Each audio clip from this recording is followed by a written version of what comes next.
Hey guys, it's me again, the Unique Goddess, and I'm back with another pick a card reading. So, you guys wouldn't believe it, but this is precisely my 4th time trying to film this particular reading, you guys. Every time I try to film this particular topic, I encounter some technical issues, okay? So this video or this topic should have been posted a long time ago, but I just kept on encountering some delays. So hopefully this time around I'm able to bring this message to whoever is meant to hear it. Alright, so with that being said, today's topic is, what do your ancestors want to tell you? Alright? And as usual on this channel, we do have 3 different piles to choose from, all represented by 3 different cards from the same deck. And we also have some runes to add to the mix today, okay? So pile 1, you will be on my left. Pile 2, you will be in the middle. And pile 3, you will be on my right, okay? So choose your piles, and I will be back with your respective readings. Alright, so for those of you who have chosen pile 1, then this will be your reading.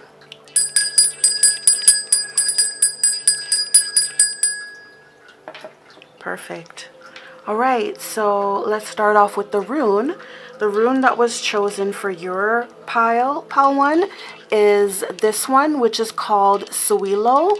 And Suilo represents sun. So it's definitely the energy of the sun. So it's very vibrant. It's very attractive. I'm hearing spontaneous as well. So if you think about the sun card in the tarot, the sun card in the tarot represents a time in your life where everything is going well. Everything. You've got money in the bank, you're doing well financially, your income is good, you've got good health, you've got your friends around you, your family around you, and you know, you're just having fun and you're living life, right? So when it comes to what your ancestors want to tell you at this time, you know, they're definitely, you know, here to let you know that they're there for you, okay? Everything's gonna be okay.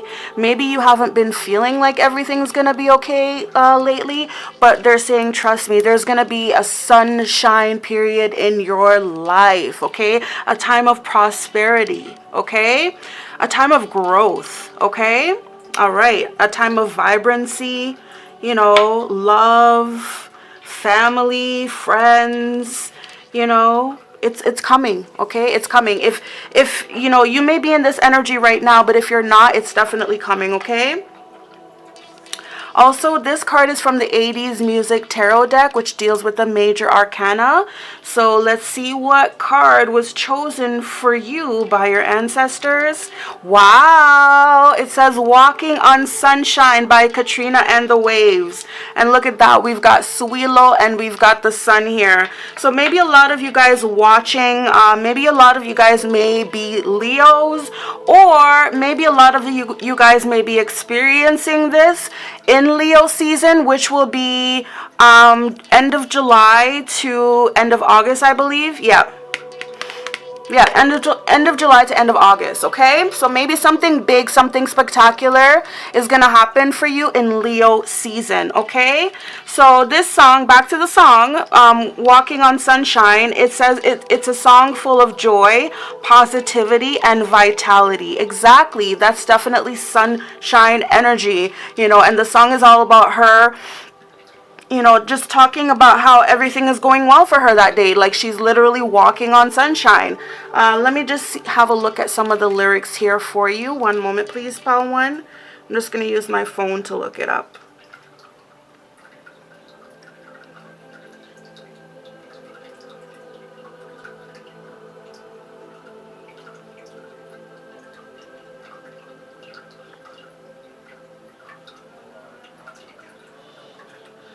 All right, so it says, okay, so, oh yeah, I don't know how it goes. I used to think I'm not gonna sing it, I'm sorry. But I used to think maybe you loved me, now baby, I'm sure. And I just can't wait till the day when you knock on my door. Now every time I go for the mailbox, gotta hold myself down, cause I just can't wait till you write me you're coming around. I'm walking on sunshine. Whoa, I'm walking on sunshine. Whoa. And it keeps on going. And don't it feel good? And then it says, yeah. And then I used to think maybe you love me. Now I know that it's true. And I don't want to spend my whole life just waiting for you. Now I don't want you back for the weekend. Not back for a day. No, no, no. I said, baby, I just want you back and I want you to stay. Okay. So yeah, this is definitely about love. This is about the confirmation of love. All right. So when it comes to what your ancestors want to tell you, I just feel like they're saying that, you know, you have nothing to worry about. You're well loved. You don't have to question anyone's love for you. Not the person that you're thinking of. Like maybe you have a person that you're wondering if you really love them. Because, you know, she starts out saying, I used to think, baby, maybe you love me. Now I know for sure. Exactly. So this is definitely a confirmation that, you know, you're loved. Okay? Not just by your ancestors. Because this is definitely, they're saying that they love you. Right? You don't have to question their love. They love you. And they're looking down on you and they're shining. They're shining down on you because they're happy. Okay? They're happy. Okay? And also, they're also shining down on a relationship. There's a special someone here. There's a special someone. Maybe you just started dating this person and you're wondering, you know, how do they feel about me? I'm not sure. But, you know, it's coming. There's going to be a time coming where you're going to get confirmation of this person's love for you, okay? All right, perfect. So let's get more into your reading, Pal 1, to find out more about what your ancestors want to tell you, all right? So we've got Abol Nimba, harvest, all right? So again, this is beautiful, all right? We see a big yellow sunshine behind her, you know, amidst an orange sky. So it definitely looks like, you know, harvest time, you know. So yeah, with the Abol Nimba harvest card, there's definitely going to be a time of harvest for you. There's going to be a time where you get to dance and celebrate your hard work, and you're going to reap the hard work that you've sown. Okay, so there's definitely going to be a harvest time for you. And yes, you're definitely going to celebrate your hard work. Okay? You're going to feel free. You may not be feeling this right now, but it's coming, okay? That's what your ancestors are saying. And then we've got Aunt Nancy here. Okay? So for some of you guys who are not feeling this harvest energy right now, this Abol Nimba energy, then it may be because you guys may be stuck in something. And this one says betrayal. So you guys may be stuck in a web of betrayal. You guys may feel like someone betrayed you. And it has you feeling down. It has you feeling like you can't move, like you can't do anything. You may be facing depression. Okay? There may be rumors swirling all around you and you don't know what to believe. Okay? But everything's going to work itself out here, okay? Because if one thing I know about Aunt Nancy, or Anansi as we used to call him, one thing I know about Anansi is that he is a very clever spider, and he's able to get himself out of anything, okay? So I'm just saying, I feel like your ancestors are saying that whatever you feel that you're caught up in, you know, you may feel like you're stuck in it, you can't get out of it. You're going to find a way out of it, okay? Because that energy is with you. You know, like you can't trap the Queen of Spiders is basically, you know, what they're saying. You may feel trapped right now. You may feel caught up. But what they're saying is like, you know, we're going to help you find a way out of this. And you're going to be dancing. Okay? You're going to be dancing. It's going to be your time to harvest. Okay? Very soon. All right? If, you know, perhaps this is going to be in, this could be, Like I said, Leo season, which is July, August. And if you take a look at the card, 43, 4 and 3 is 7, which is, you know, the 7th month is July, right? And this says 20th. So it could be July 20th. You know, maybe some of you guys were born on July 20th. So maybe you guys have like the cusp of like Leo and Cancer maybe. But yeah, I mean, it doesn't have to be like quite that specific, but I'm thinking like Leo season, like July, August, because that's definitely the harvest time. July, August, even, you know, September sometimes, you know, but that's, yeah, definitely harvest time is, you know, around that time. I would say more August. August and September would be harvest time for sure. All right, so yeah. Something good is happening for you and you need not worry, okay? You need not worry. Whatever it is that's troubling you, that has you feeling stuck, you know, like I said, it could be depression. Like I said, it could be rumors swirling around you, lies, rumors, gossip, and you don't know what to believe, right? But you're going to be guided the way. You're going to be guided the way. Okay, I see her with a big crystal ball in front of her. So I feel a strong sense of... your ancestors are saying that they communicate with you spiritually. You have to listen to your intuition, okay? Okay, this one says, privileged lady, all right? So, exactly. They're saying you need not worry, okay? Because you are a privileged lady. If you don't feel like it right now, if you don't know it, you're going to know it very soon, okay? So what I mean by privileged lady, I mean someone who is well sheltered, because we do see her with the umbrella here. She's also got a big hat on, so she's very well sheltered, but she's got some of her skin, you know, exposed to the sun, but not too much, because she is very much a lady after all. She's chaste, she's modest, okay, dainty, pure, privileged. Like, this is a woman who doesn't have to worry about anything financially, all right? But we do see here that it's linked with card number 12, which again, you know, it reminds me of like, you know, the feeling of being stuck, right? But not necessarily stuck for no reason. It's being stuck because you're in a period of growth. You're in a period of self-discovery, growth, transformation, learning, evaluation, evolution, okay? You're going through all of the, because that's what the Hanged Man is. It's definitely, you may feel stuck, you know, at some point, but you're definitely there to learn an important lesson. Definitely.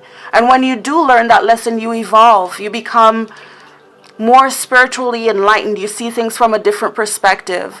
So this is coming for you, okay? Male or female, okay? A time is coming for you where you won't have to work. You'll just have to, you know, you'll live off of your past labors. Do you know what I mean? You know, they say you reap what you sow. So sowing represents the planting of the seed, and then the harvest is when you cultivate. So that's when you dig up the corn that you sowed like maybe 6 months ago, or you know, and then that's when you dig up the vegetables and the cabbages and the eggplants that you planted maybe 8 months ago. Do you know what I mean? So yeah, they're saying like all of your good efforts, all of your good deeds, they're gonna come back to you. Okay, they're going to come back on you, and you're going to realize why certain things happened. You're going to realize why certain things happened the way that they did for you. This one says community, okay? So when it comes to what your ancestors want to tell you, they want to tell you that they're there for you. They want to tell you that you're not alone, okay? And they also want to tell you that there's a community of them there for you. It's not just one person, you know, there's a community. It could be like a whole family, you know, but they're there for you on the other side. They're there to support you, okay? You may not know it, you may not feel it right now, but they are there to support you. They want to support you. And again, 3 and 9 is 12, so we've got 2 12s here. Yeah, there is a period of time, okay? There's a waiting period, okay? Because 1 and 2 is 3, which is the Empress.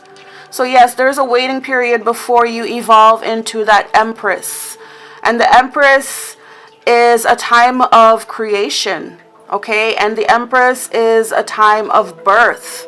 Okay, some of you guys may be pregnant here. Some of you guys may be starting a family, and you guys may be wondering, oh my God, how am I going to be able to take care of this family? And you guys may be feeling like super stressed out. Like you guys may be feeling like completely stuck in your head, worrying. And they're like, don't worry, baby. You don't have to worry. You don't have to stress so much about your finances. We got you. We got you. Okay, don't you may not see it right now, but you will see.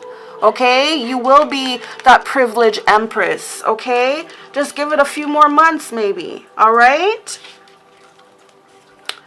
what else do your ancestors want to let you know, Pal 1? This one says companionship. All right, so companionship, exactly, they're there for you. They're saying that they're there for you, and they want more, okay? They want companionship, they want friendship, okay?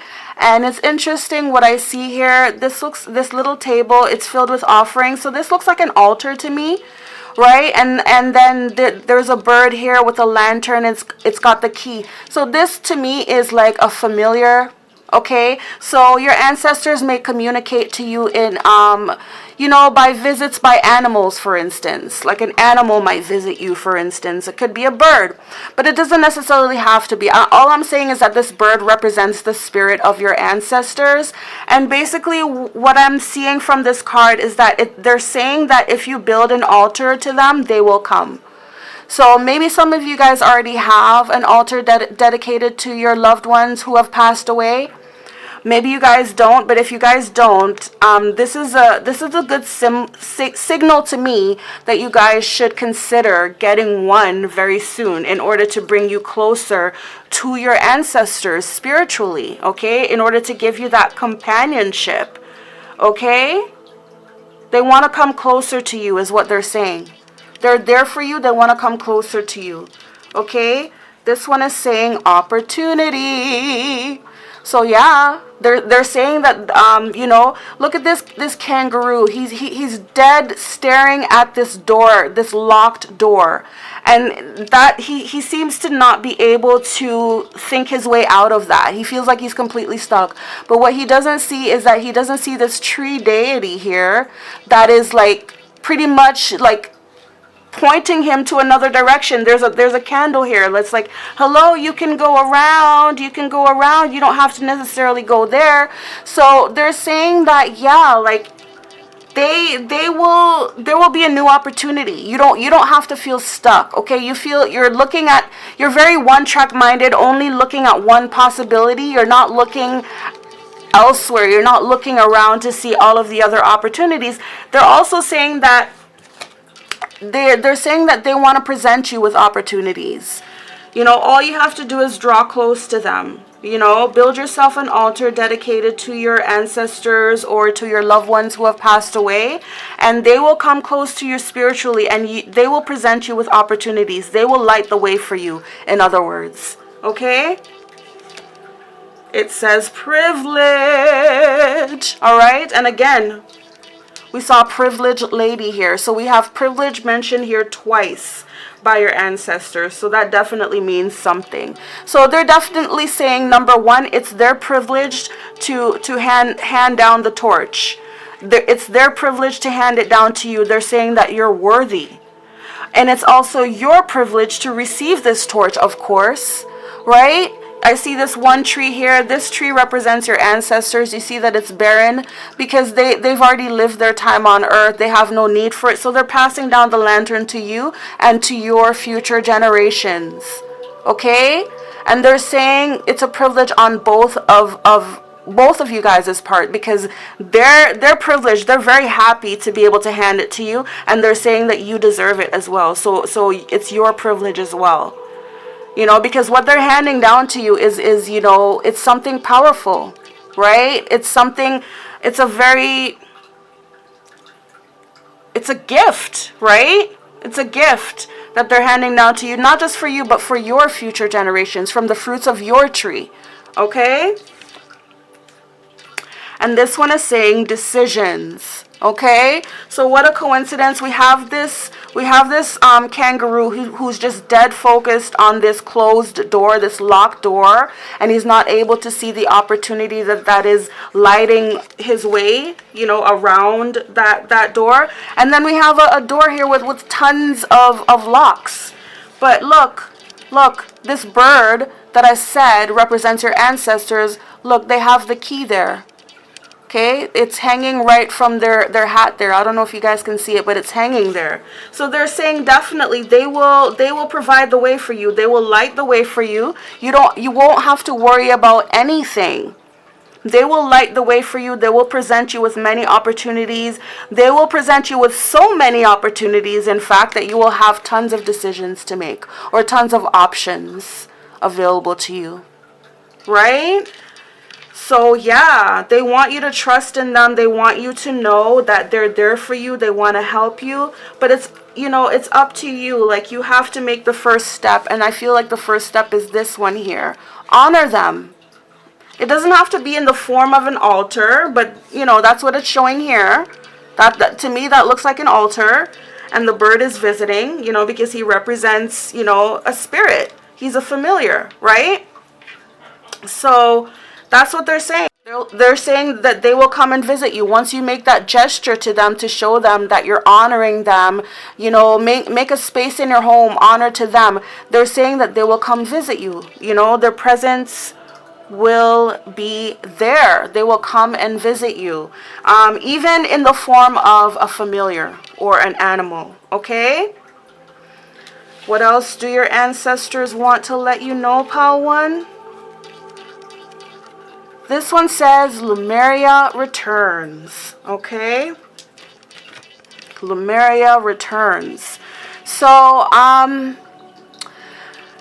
you could have your roots in Lemuria. Lemuria is said to be an ancient civilization that were advanced, and they were said, similar to the story of Atlantis, they were said to have sunk to the bottom of the ocean. And so many people claim that, you know, it's still there, but some people claim that it never existed, you know, Lemuria. So definitely, if I were you, Pal 1, I would definitely do research on Lemuria, because I feel like you have some ancestry there in Lemuria. I mean, it's saying Lemuria returns. And if you take a look at that, she's pregnant. You know, so I did say some of you guys may be pregnant, you know, like you're definitely going through a period of waiting here before you become that empress, right? And you're probably stuck in this mode. You're probably wondering, oh my God, how am I going to provide for this baby? You know, because look at this family. Like, this family looks like, you know, financially they're struggling, but they're all smiling. They've got a big smile on their face because look what's behind them. They're rich, they're wealthy family members, right? So your ancestors are saying you don't have to worry. We got you. Okay? That's what they're saying.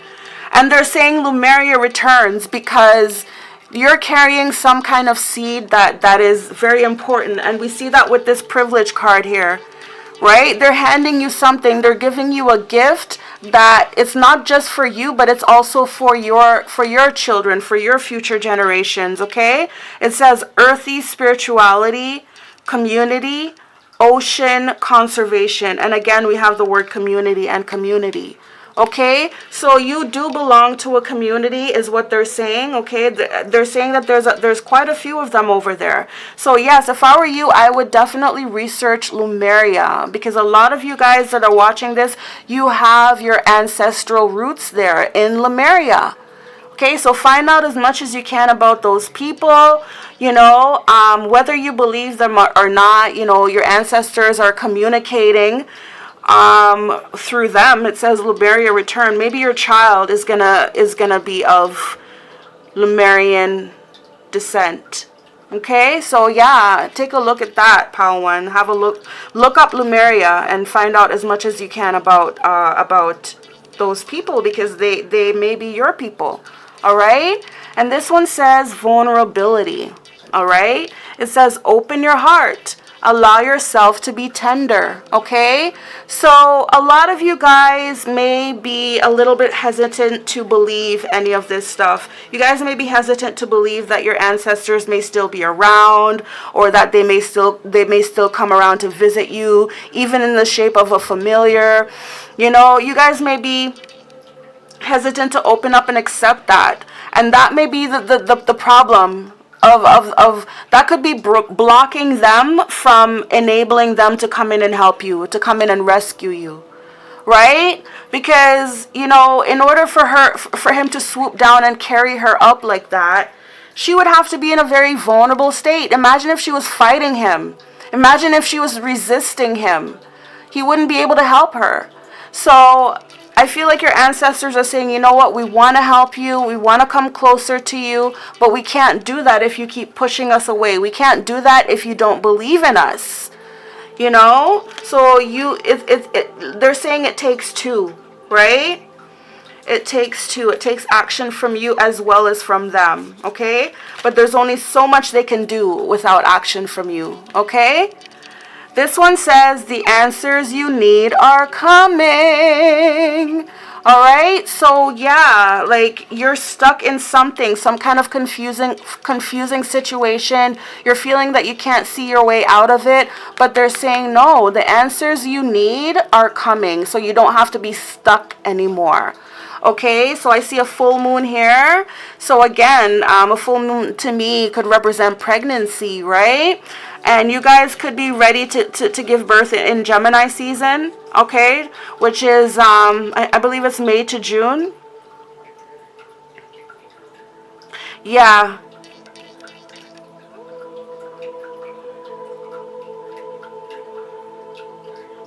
Yeah, Capricorn is like June. End of May to end of June. So, sorry, did I say Capricorn? I'm so sorry, you guys. Gemini. So you guys may be ready to give birth in Gemini season. You guys may be pregnant with twins, okay?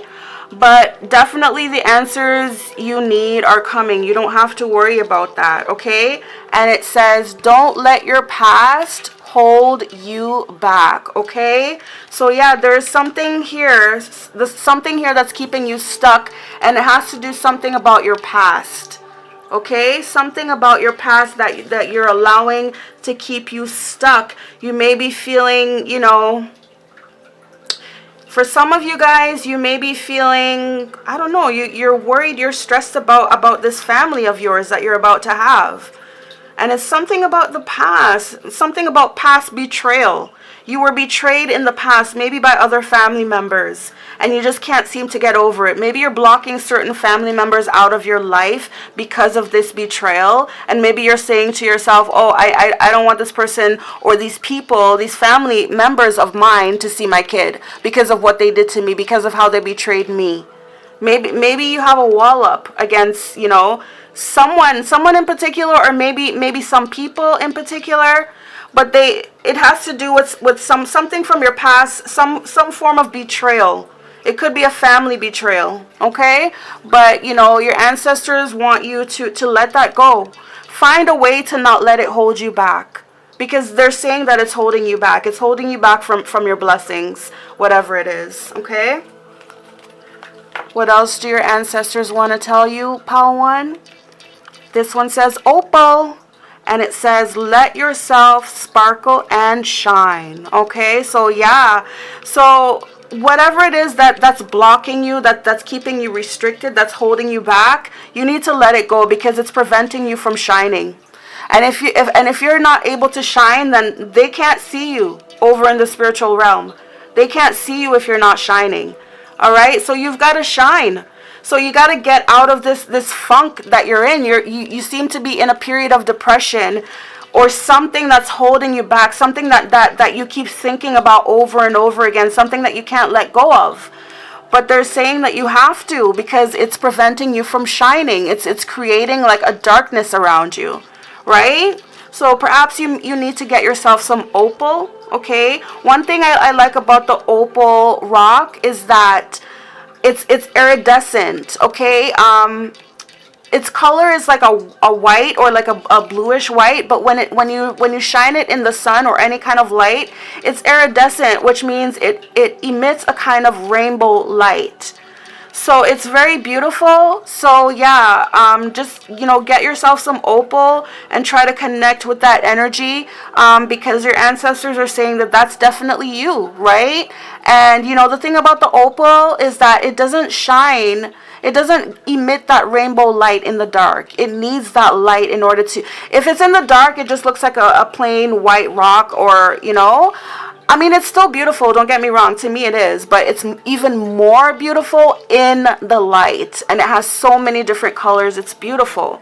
So yeah, you can get yourself some opal and connect with that energy, okay? It says you are guided to be bold and show your bigger than life side to the world, right? There's something there that's holding you back, that's creating darkness around you, okay? And it's affecting your energy, your overall energy. And your aura, okay? So this one says what your ancestors want to let you know. They want to let you know that it's up to you, okay? It's up to you, okay? There's only so much they can do from the other side. There's only so much that they can do, right? You can do a lot. You know, you can utilize their energy, right? But it's like it has to start with you. So you have to start that out, okay? So it's up to you. And it says, if you believe, exactly. So you've got to open up your heart, you know, and you've got to start believing that, you know, this can help you, or they can help you. You got to believe that they can help you. All right. It's up to you to believe that. And then it says, choose a new direction. So what this is saying is like, stop focusing on that same thing that you've been focusing on. Okay. You need to choose a new direction, and they can help you do it. They're going to help you do it. They're going to help you choose a new direction. Open up your mind, open up your heart, you know, look towards the stars, look towards the sun, okay? Choose a new direction. They're going to help you do that, okay? But like I said, it's up to you. It's up to you. And you have to believe that they can help you. And then they can help you choose a new direction. All right. So before we end the reading, Pile 1, I just want to get into some words from the tarot. So let me just give my cards just a very quick shuffle here.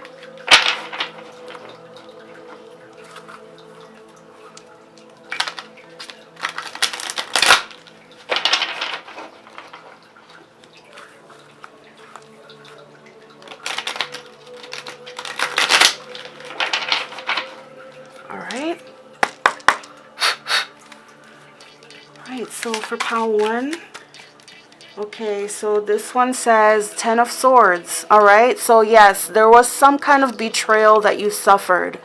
There was some kind of painful ending. You felt that you were stabbed in the back by someone that you loved. It's either they did it over and over again until you've had enough, or they did it just one major time, but it was so horrible that you seem like you can't get over it. Okay?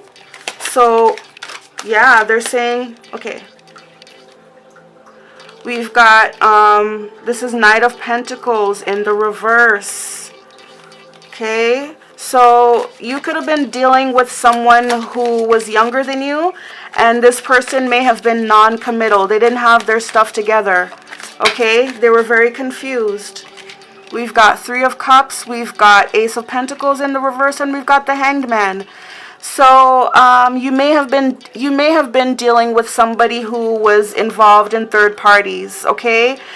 This is someone that you may have had a serious connection with. Like, this could have been like an ex-fiance or something like that. But the engagement seemed to have broken off, or it's on hold right now. Okay? Like, maybe this person had like second thoughts about walking down the aisle with you, and then perhaps you realize that it was because of a third party being involved. Okay, so maybe, you know, this proposal, maybe you turned down the proposal, or maybe it's just at a halt right now. Okay, Suit of Wands, Five of Wands, exactly. Yes, there was a third party involved, okay?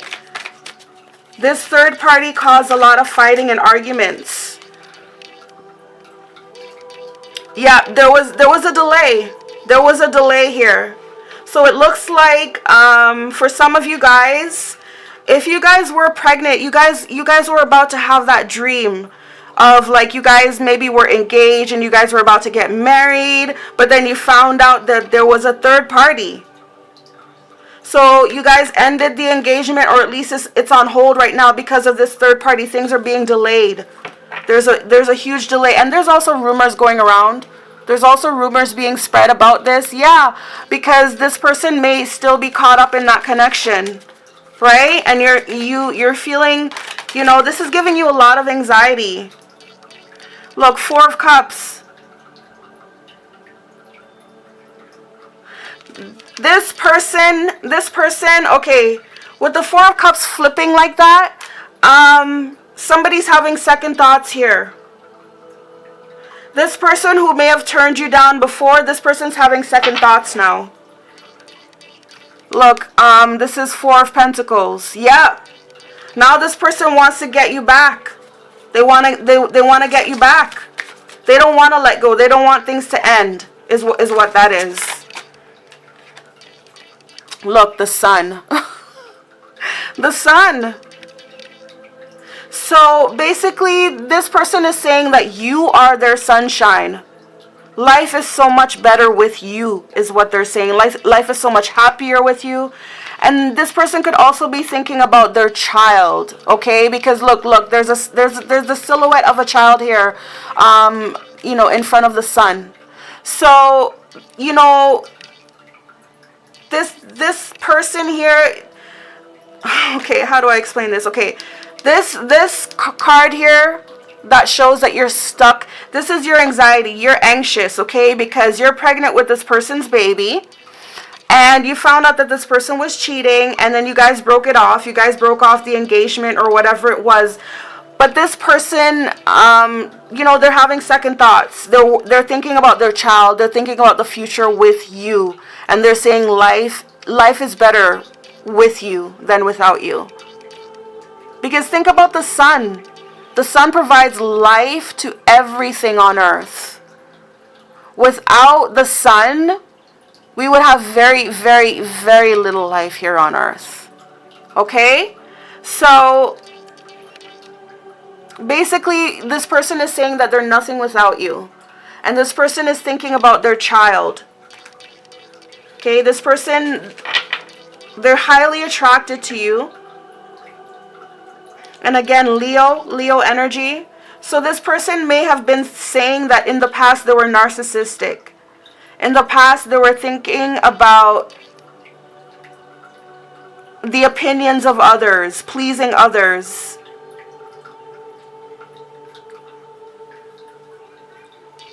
Look, Four of Pentacles again. This person wants you back. And when they do get you back, they're saying this time they don't want to let you go. They don't want to be so foolish and careless. Okay, they value you now is what they're saying. They value you now. They're saying they want to keep you. Okay? What else, Holy Spirit? Look, Queen of Cups, this person loves you. You're the queen of their heart. Okay? The Two of Cups. They're sorry that they ever let you go. Okay? You're their soulmate. Alright? So yeah, this is why your ancestors are coming through for you. They're telling you, you don't need to worry. This person is going to come back to you. I know you're probably heartbroken over this, and you're probably wondering, oh my God, I don't want to be a single mother. I can't believe this happened to me. Nope, this person's coming back. They're thinking about their child. They're thinking about how much they love you and how much they regret letting you go. Okay? They want to come back to give you this romantic offer. Okay? And they do want to see the child grow. Right? Life without you has been hard is what they're saying. Okay? So yeah, I hope you guys appreciated this reading. This is what your ancestors wanted to let you know, Pile 1. If you guys did like this reading, please don't forget to give it a thumbs up. You can also comment, share, and subscribe to my channel if you haven't done so already. I would love to have you back here again for more of my upcoming readings. In the meantime, I wish you guys have a very blessed and beautiful day. And of course, namaste. Alright, so for those of you who have chosen pile 2, then this will be your reading.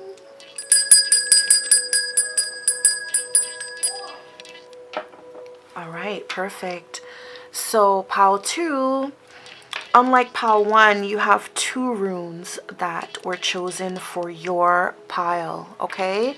So this first rune here, this one is called Algiz, and it represents an elk. Okay, so if you think about elks are those really large creatures, and they have the huge antlers.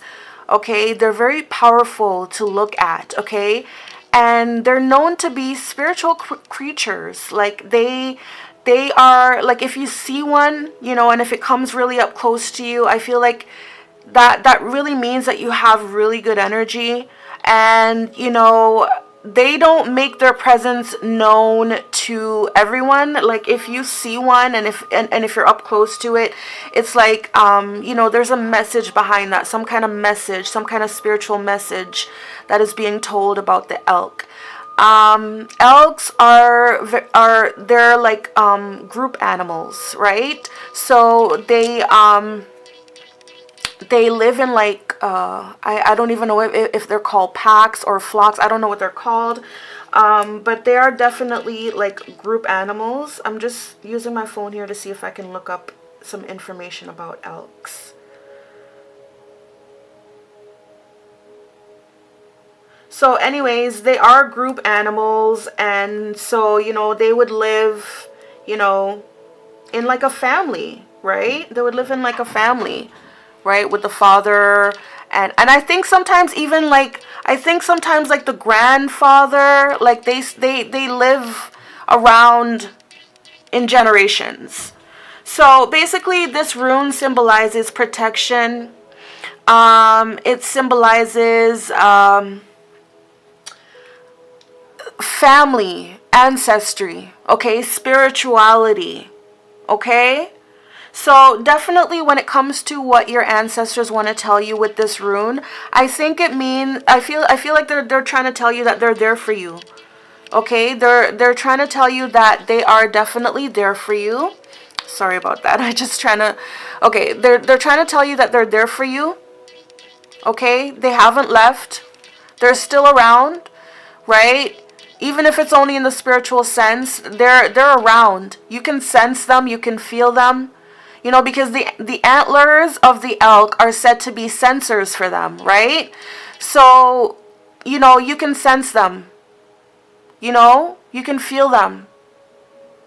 They come around you. All right? So think about an elk.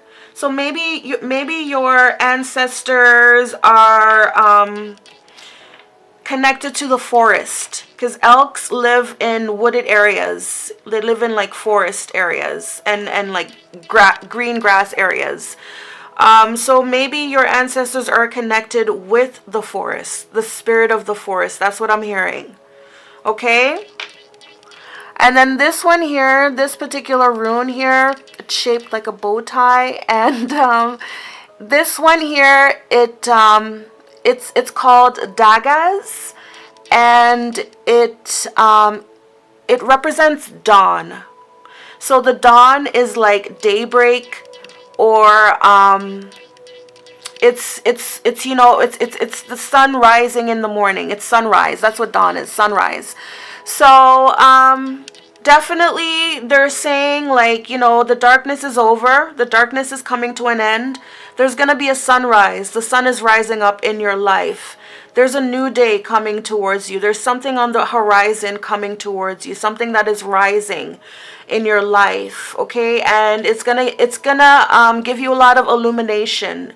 It's gonna make things clear to you. It's gonna reveal things to you, okay? And you're gonna be happy with this, okay? You're gonna be happy with this sunrise, okay? There's a sunrise coming on the horizon is what they're saying, okay? Look out for it. It's coming. All right, so those are two beautiful messages there from your ancestors. So just bear them in mind as we do our reading, okay? Definitely, they're saying that they're there for you, okay? They're there for you. They're a family, even an extended family. There's grandfather, grandmother even. You know, there's the little children, you know, there's the mommy and the daddy. They're all in like a community, okay? And they're all there to protect you. Elks are very territorial, right? I feel like there's like one male, I believe. I believe that's how it goes. And then the other male has to make his own family and so on and so forth. But, you know, they kind of stick around until, you know, generations. So they're definitely there for you. And they're saying a new dawn is coming, okay? A new era of sunshine. They're saying sunrise is on the horizon for you. All right? So beautiful, Pal 2. All right, so let's see what song your ancestors have chosen for you from the 80s Music Tarot deck. All right, so it says Time After Time by Cyndi Lauper. This is a very popular song. I don't know if you guys know it, but I don't know if I should sing it now. Okay, let's see. If you're lost and you look, then you will find me. Time after time.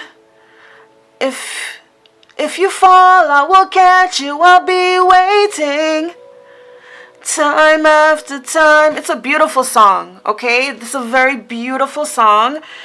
This one says it's the Hermit, but the song lyrics are basically about, you know, someone there to support you. So it definitely falls in with this elk rune here, okay? So they're saying that you know, they're there to support you, right? Let me look up the lyrics right now, okay? I'm just gonna say some of the lyrics for you. One moment, please. Just looking it up in my phone here. Here we go. And I'm definitely going to post this song for you in your reading, okay? So here we go. I'm just going to put on the lyric video, okay? So there's an ad coming first. Sorry about that, guys.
So you get the gist, all right?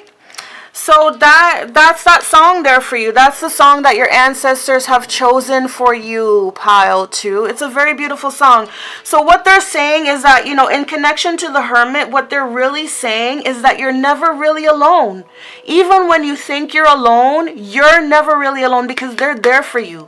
They are there for you. They have an unconditional, undying family love that transcends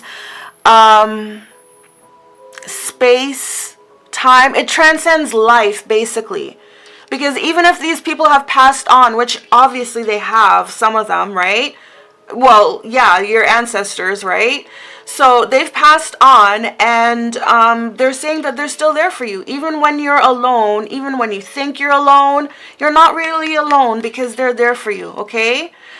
It says this song speaks to introspection, reflection, and the passage of time. Okay, so yeah, it is definitely about introspection, because when you're alone, that's when you do a lot of the you know, the thinking. You think a lot, right? You think about yourself, your life, right? Depending on the reasoning why you're alone. But sometimes the hermit, a lot of the times when we hermit, it's a choice. It's a choice that we make to go off on our own. We go off on this journey of self-discovery, and we do a lot of introspection. And we, you know, a lot of the times when we're in hermit mode, we kind of ask ourselves, like, who's really there for us? You know? Who are really my true friends, right? Who you know, who in my family like really actually loves me? It's those kind of questions, right? And they're saying we do. They're saying we do. And there's a lot of them. There's a lot of voices. Okay? So that's beautiful, pile 2. So let's get more into your reading, guys. Alright, I'm going to try to move as quickly as I can. Just want to let you guys know ahead of time, I am expecting a call. So I might have to like take the call and then come back to the reading, okay? So I do apologize in advance for that, but let's get going. Alright, so what do your ancestors want to tell you, pile 2? Medusa, rage. Alright. Okay, so with the Medusa here, I do believe that although Medusa is a Greek goddess, she's a Greek goddess, and she's not known to be very nice, but that wasn't always her story, okay? The real story about Medusa is that she was very beautiful, right? She used to capture the heart of men. And I believe that it was out of jealousy why she was cursed by Hera. So she was cursed to have hair, her locks turned into snakes, as you can see here in this picture. Her locks, her beautiful locks, which was, you know, which was part of her beauty, a big part of her beauty, they were turned into snakes. And these kind of snakes, they were like cobra snakes, and cobra snakes were known, they are known to put a trance on their victims. They put you in a trance. So basically, these snakes, anyone who looks her in the eyes will automatically be put under a trance, and they would turn to stone. So that was the curse of Medusa. So no one could ever look her in the eye. No one could ever look at her. Right? And she became known as this this evil, vengeful character, right? But you know, it is what it is. But yeah, so I feel like there's something going on here with this card. Your ancestors may be telling you, because again, Medusa was cursed. Okay, let me just look up the story quickly. I just want to make sure. I'm familiar, but I'm vaguely familiar. So I'm just going to look it up for clarification, okay? So, Medusa in Greek mythology, the most famous of the monster figures known as gorgons. She was usually represented as a winged female creature having a head of hair consisting of snakes. Unlike the gorgons, she was sometimes represented as very beautiful. Okay, one moment, please. Let me just look it up. Okay, the snake-haired Medusa does not become widespread until the 1st century BC. The Roman author Ovid describes the mortal Medusa as a beautiful maiden seduced by Poseidon in a temple of Athena. Such a sacrilege attracted the goddess Wrath, and she punished Medusa by turning her hair to snakes. So yeah, I was, you know, pretty much correct with that. You know, there was a goddess who, you know, who decided to punish Medusa. And I also do believe, if I remember correctly, the story behind Medusa's rage here was that she was violated. She was violated in the temple of Athena. She was violated, and when Athena saw that, she didn't blame the man who violated her, which is something that happens to a lot of rape victims, especially if they're very beautiful. A lot of people will blame the female, or the victim, I should say. And that's what happened to Medusa. She was blamed for her own, for being violated. And she was cursed. So, you know, some would say her rage was, what's the word? Some would say, like, some would agree with her rage. Let's just put it that way. Some would say that, you know, there was a valid reason for her rage. Let's just put it that way. Okay, if that happened to you, just think about it. Okay, you're beautiful. Yes, you know you're beautiful. Okay, some may accuse you of flaunting your beauty, but maybe you're not really flaunting your beauty. You're just going about your own business, and people are just haters. They're like, look at her. She thinks she's all that. You know, just because she has long hair, why does she have to swing it around like that? You know, why does she have to show so much of her skin? Like, just because her skin is beautiful and glowing, like, what's her problem? Why is she flaunting her beauty in all of our faces when really you're just going about your business, okay? And even the men, like, they, you know, the men are attracted to you, and it's not your fault. But these females, of course, you know, they're jealous of people, all right? I don't want to get too much into it, but, you know, that's basically the story behind Medusa, okay? She was basically wrongfully accused, you know, and because of that, she was cursed to become this monster, right? So, yes, she was filled with rage. So, again, going back to what your ancestors may be trying to tell you, what I'm thinking here, you know, in relation to this character of Medusa, the real Medusa that is, you know, something happened to you. Okay? Something happened to you, and it was not your fault. They want you to know that. They understand your rage. They understand it. But they're saying that they want you to use it in a productive way. Okay? Something happened that changed your life. 2 and 3. This is card number 23. 2 and 3 is 5, and 5 is the number of change. 5 is also a number of conflict. So you did definitely go through something in your life that caused a great amount of change. It changed you. You became more angry, I guess. You know, more rage. You were filled with rage. And they understand. They're saying that they understand. They understand. They understand. But they're saying, baby, please, we want you to use that rage in a productive way. We don't want you to use it in a way that destroys yourself or others. Right? Because it goes both ways. If you destroy yourself, you know, you will definitely cause that effect on others. You will destroy others. So they don't want you to use that. They don't want you to let that rage destroy you inside out. They don't want that. They're saying, you know, you're still that beautiful Medusa. You still are. You're not a monster. People have branded you to become a monster. That has become the narrative, but it's not you. You know, you can change the script. You can let them know who you are. This terrible thing happened to you. It was not your fault. And yes, you have every right to be angry, but they don't want you to be succumbed by that rage, by that anger. They don't want you to use your powers on innocent victims. Use it to stand up for yourself and tell your story. And also, with this Medusa thing here, your ancestors are also saying that you may have been cursed. Perhaps this rage, if it's not used in the right way, of course, because rage, it's an energy, and all energies can be utilized.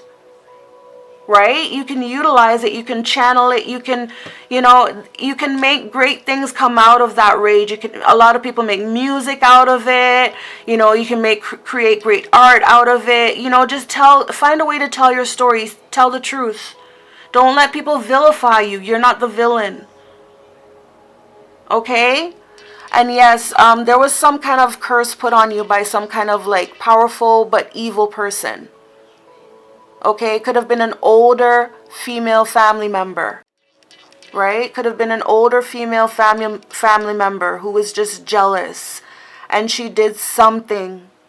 You know, so sometimes your rage,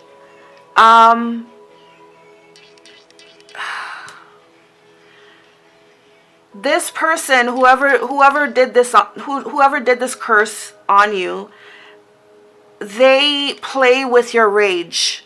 You may find that sometimes you're sitting there and you just start getting negative thoughts and negative feelings, and you don't know why or what for, but they affect you because you do become enraged by them.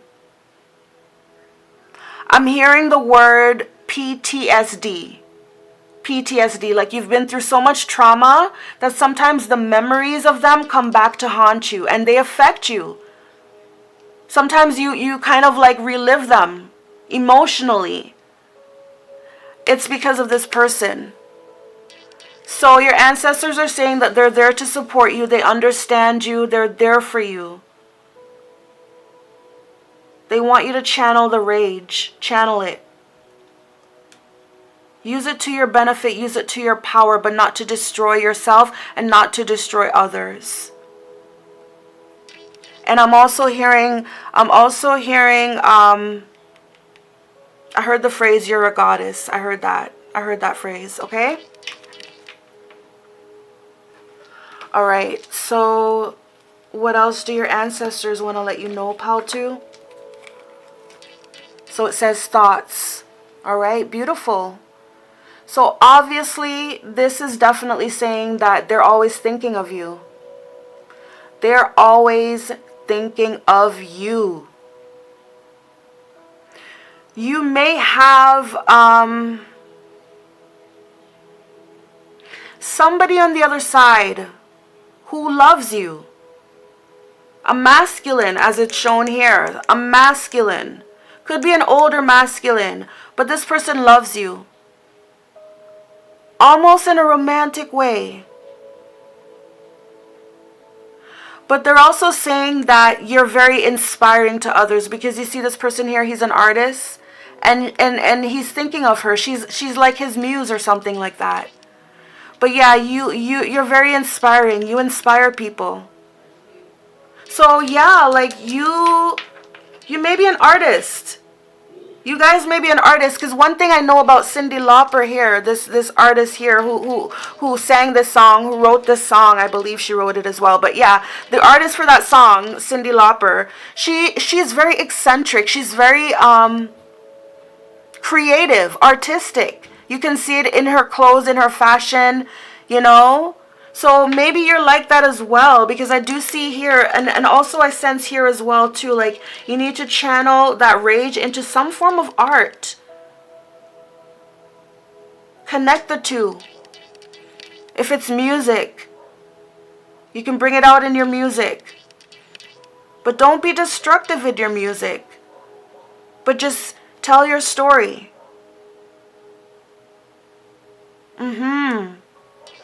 So yeah. But yeah, like, and again, what your ancestors are telling you here as well too, they're saying that there is someone in your family line who is an artist. You may come from a long line of artists.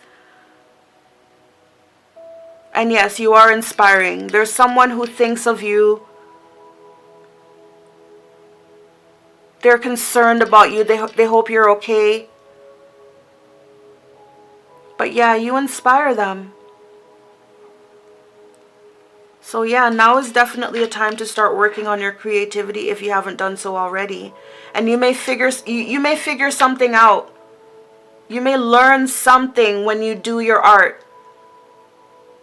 Like you may be spiritually guided, for instance. I don't know what the term is, but there's something where people just like, they scribble. And then like before you know it, it's like they're actually either they're drawing something or they're writing words. It's like spiritual drawing or spiritual writing. I don't know what it's called, but you might, get into the mode of doing that, like drawing or painting or something, like spiritually asking for spiritual guidance and being guided to do it spiritually. And then before you know it, boom, oh my God, that's it. You figured something out, because whatever it is that you drew or created or wrote, whatever it is that you created, it reveals something to you. It's something that comes through from the other side. Okay? Look, change. Yes, that's what I said about this card. I said 2 and 3 is 5, which is a big number for change. All right? So yeah, change is coming for you. It's a positive change. It's a permanent change. It could be a change in location or a change in your dwelling, just as what it says, just as what it shows here on this card. It could be that kind of change. And look how similar these two guys. Oops. These two guys look so similar here, right? They look so similar. So again, there's this, there's someone on the other side, a masculine form. He could be a father figure or a grandfather figure. But this person is definitely looking out for you, and this person definitely thinks about you. You have a connection with this person. For some of you guys, this is like a soulmate, somebody you knew in a past life. You guys were possibly lovers in a past life. So there's slightly romantic feelings there, because that's what this card is. There's, slightly. Let me tell you something about artists, okay? Because I myself do a little bit of artistry, okay?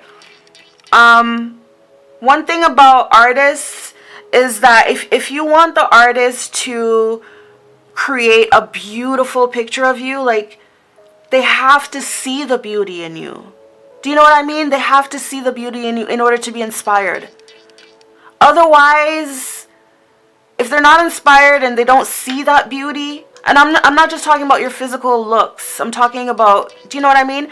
Because one thing about artists is that they like to portray things within their art, not just the art itself. Do you know what I mean? They like to portray who you are. They like for your inner beauty to shine through in their art. Let's just put it that way. So this is someone who thinks, yes, you are beautiful. You have all these traits, all these beautiful qualities. There's a little bit of like romantic, a little bit, right? Not too much, but there is a little bit of a romantic something there. And this person is saying, you know what? I'm there for you. I'm there to help you change. This person definitely thinks you are beautiful. You may not see how beautiful you are because of this experience here. Because of this, you may not see how beautiful you are. But they're there to remind you, this person, I'm not sure who they are. This person could be a father figure or a grandfather figure. But like I said, I mean, think about it in the terms of souls. Some souls come back to you in a different form in this life. Do you know what I mean? Like, this person could have been like your past lover in a past life, but in this life they come back to you as like a father. So I'm not suggesting anything inappropriate here. I'm not. But I'm just saying the feelings, a little inkling of feelings. This person, okay, let's just put it that way. Let's just put it this way. If this person was like your father or grandfather, this is someone who, like, they say to themselves, or they've said to themselves, you know what? In another life or in a past life, we were together, or we will be together. But nothing, I'm not suggesting anything inappropriate happened between you and this person. But I'm just saying that there is someone, and like I said, this is a male figure, And they're looking upon you and they think you're very beautiful and you have so much potential and you're very inspiring. And you have to learn to channel that rage, you know. But this person is saying that they're there to help you change. They're there to help you to make that change. Physical change, you know, you may have to change locations.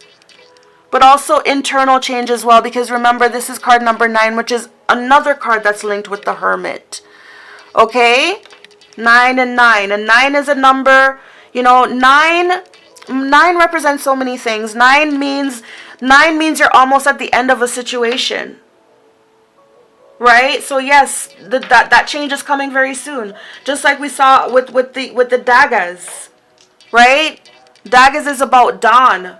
Daggers is about the dark turning into the light. So it's coming very soon. And it's a change that you have to go about on your own. Because 9, the Hermit, you know, 9 is a very solitude number. It's a time of reflecting. You're looking you're looking both forward and back. Right? Forward and back. So yeah, I mean, change is coming. Okay, we've got child.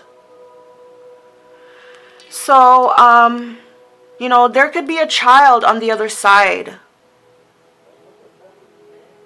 There could be a child on the other side that's possibly coming to you. Another thing, they're saying, your ancestors are saying that, you know, they watched you grow up. They're saying that they watched you from when you were a little girl. So there was somebody, maybe this is a grandfather figure who passed away when you were a little girl, and this is how they remember you. Right? An innocent little girl. They're saying you're still innocent. You're still cherished. And yes, they are saying a new start is coming.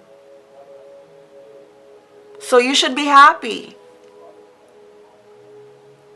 And for those of you, well, for some people, a child may be coming up in your future. In you know, I'm not sure when, but a child may be coming up in your future.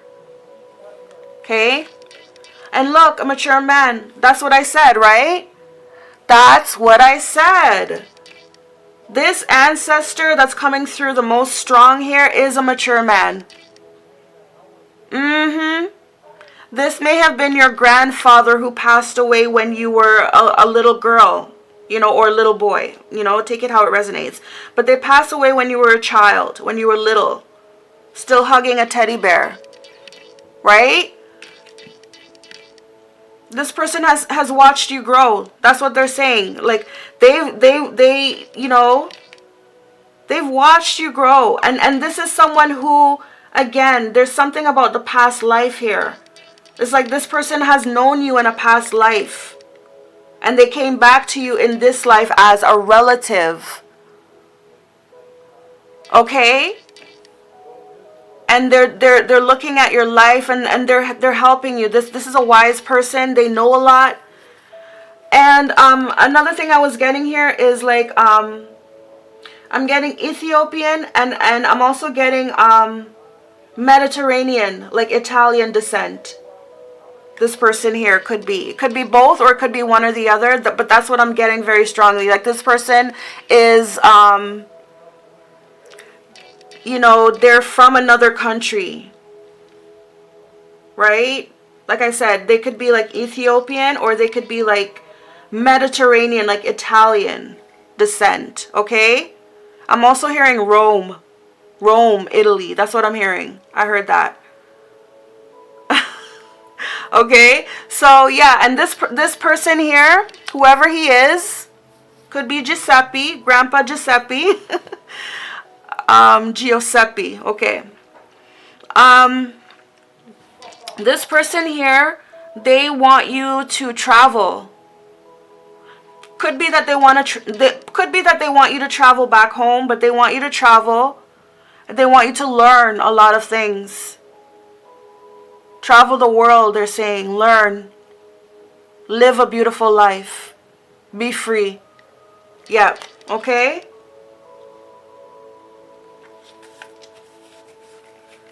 So what do your ancestors want to tell you? So we've got gratitude. All right? Gratitude. So again, like for some reason this card, you know, it not only is it a magician, so yes, it does remind me of the magician, but it also reminds me of the hermit. Because in most decks, especially like the older decks, the hermit looks like a wizard, you know? Which is like a, you know, the same thing as a magician, but just older, wiser, more, you know, the more evolved magician, I guess you can say. But yeah, this reminds me of the hermit energy again, along with the magician. So yeah, like you can make things happen.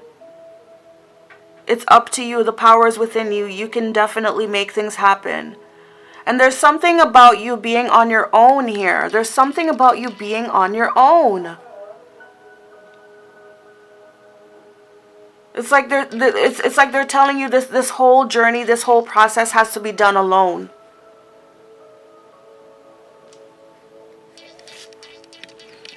And then we've got simplicity.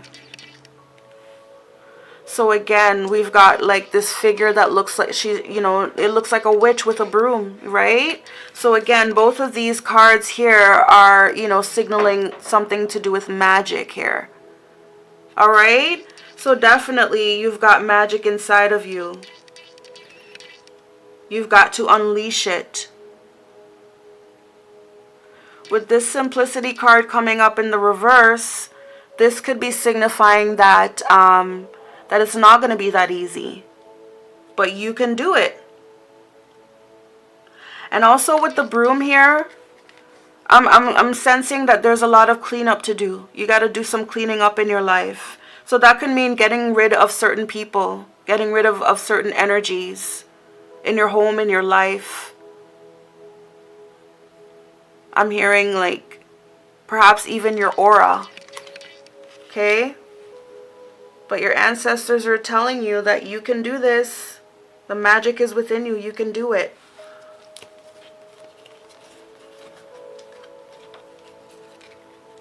All right. So what do your ancestors want to tell you? All right.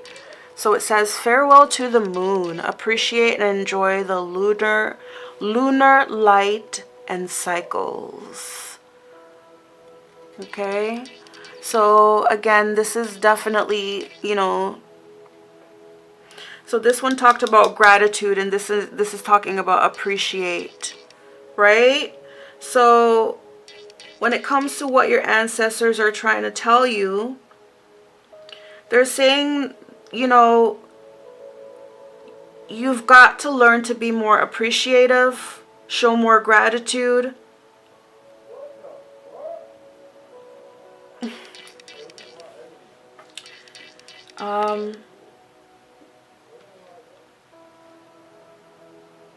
Yeah.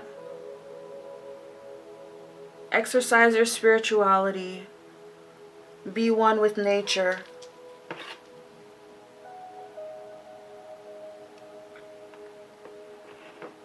So this is definitely telling you to have a connection with the moon.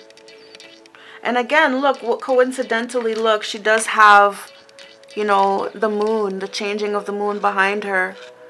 So yeah, that's very interesting. So there is a connection between you and the moon. Something about you and your ancestors and the moon. Not just the moon, but the star, because this is linked with card number 17, which is the star in the major arcana. So yeah, like, you know, you can definitely look into doing some moon magic. You know? Perhaps that's where you'll find your power. Right? Moon and stars. Okay? This one says the return of Aphrodite. Temple. Birth of the goddess. Didn't I say that I heard someone say that you're a goddess? Exactly. So yeah. And also when we read up about Medusa, didn't it say that she was violated in the temple? Or did I read that wrong? But yeah, something like that. I think she was definitely violated in the temple, and then Athena saw it, and she thought it was, you know, disrespectful that this is even going on. But she didn't even blame the man. She blamed Medusa. And unfortunately that happens a lot in a lot of you know, SA cases. So I don't know the story about Aphrodite, but I know that she you know, the painting goes is that she rose up out of like an oyster shell. It's like a rebirth. Let me just read up on some Aphrodite. One moment, please.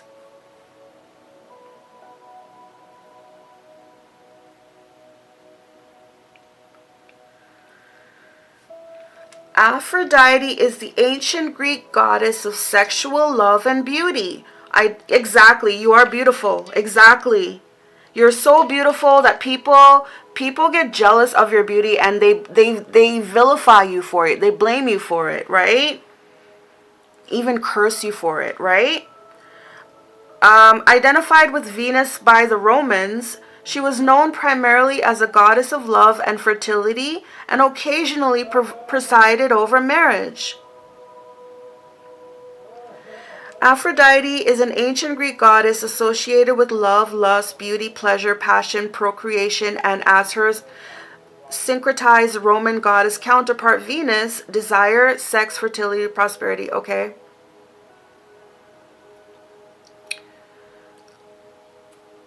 Okay, hold on.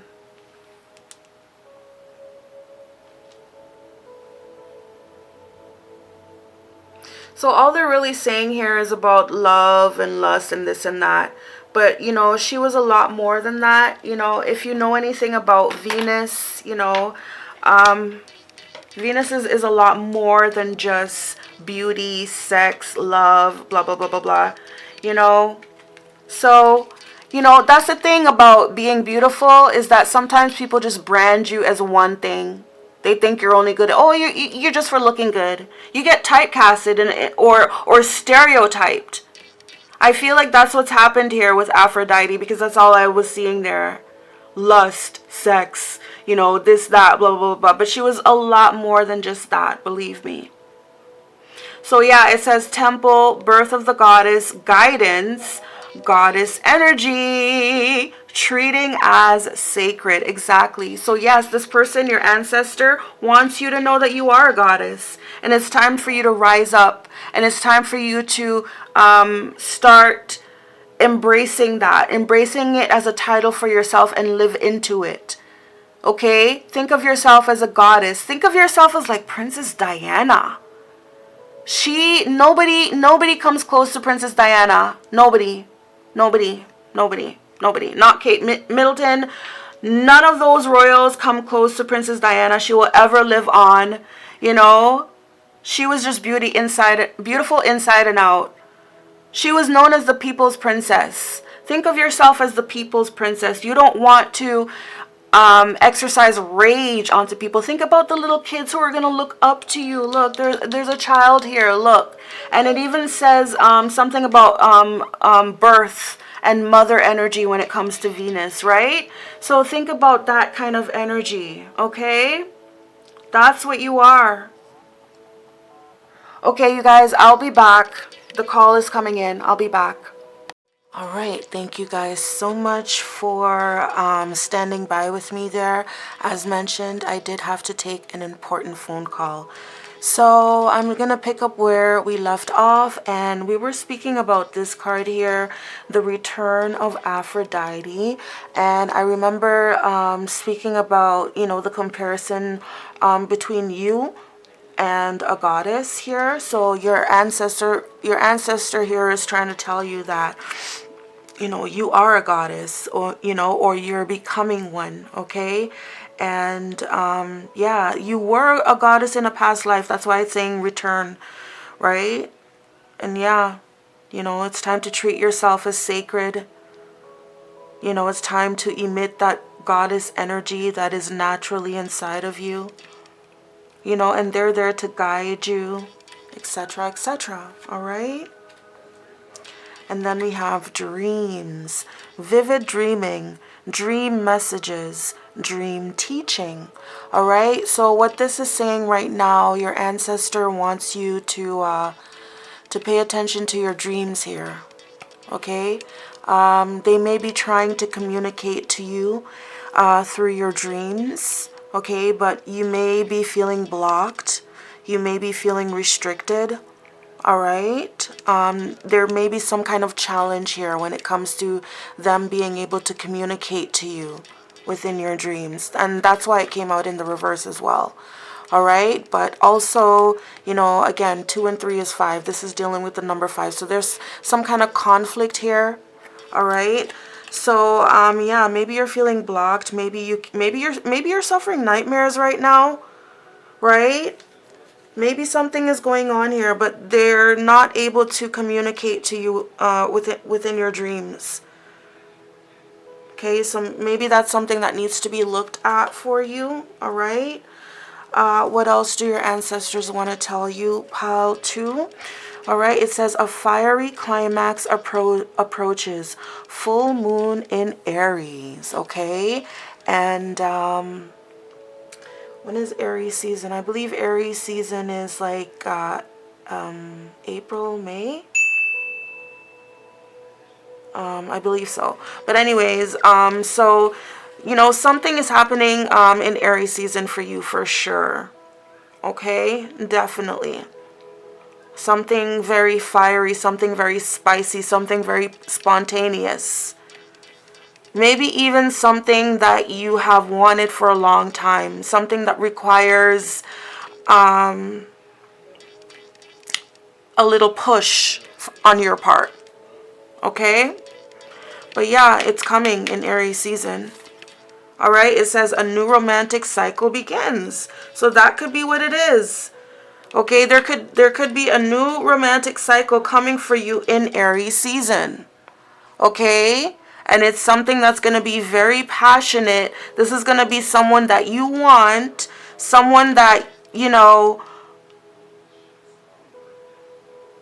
either you're going to have to push a little bit to get this person, or vice versa. They're going to have to push a little bit to get to you. Maybe you guys might bop heads in the beginning.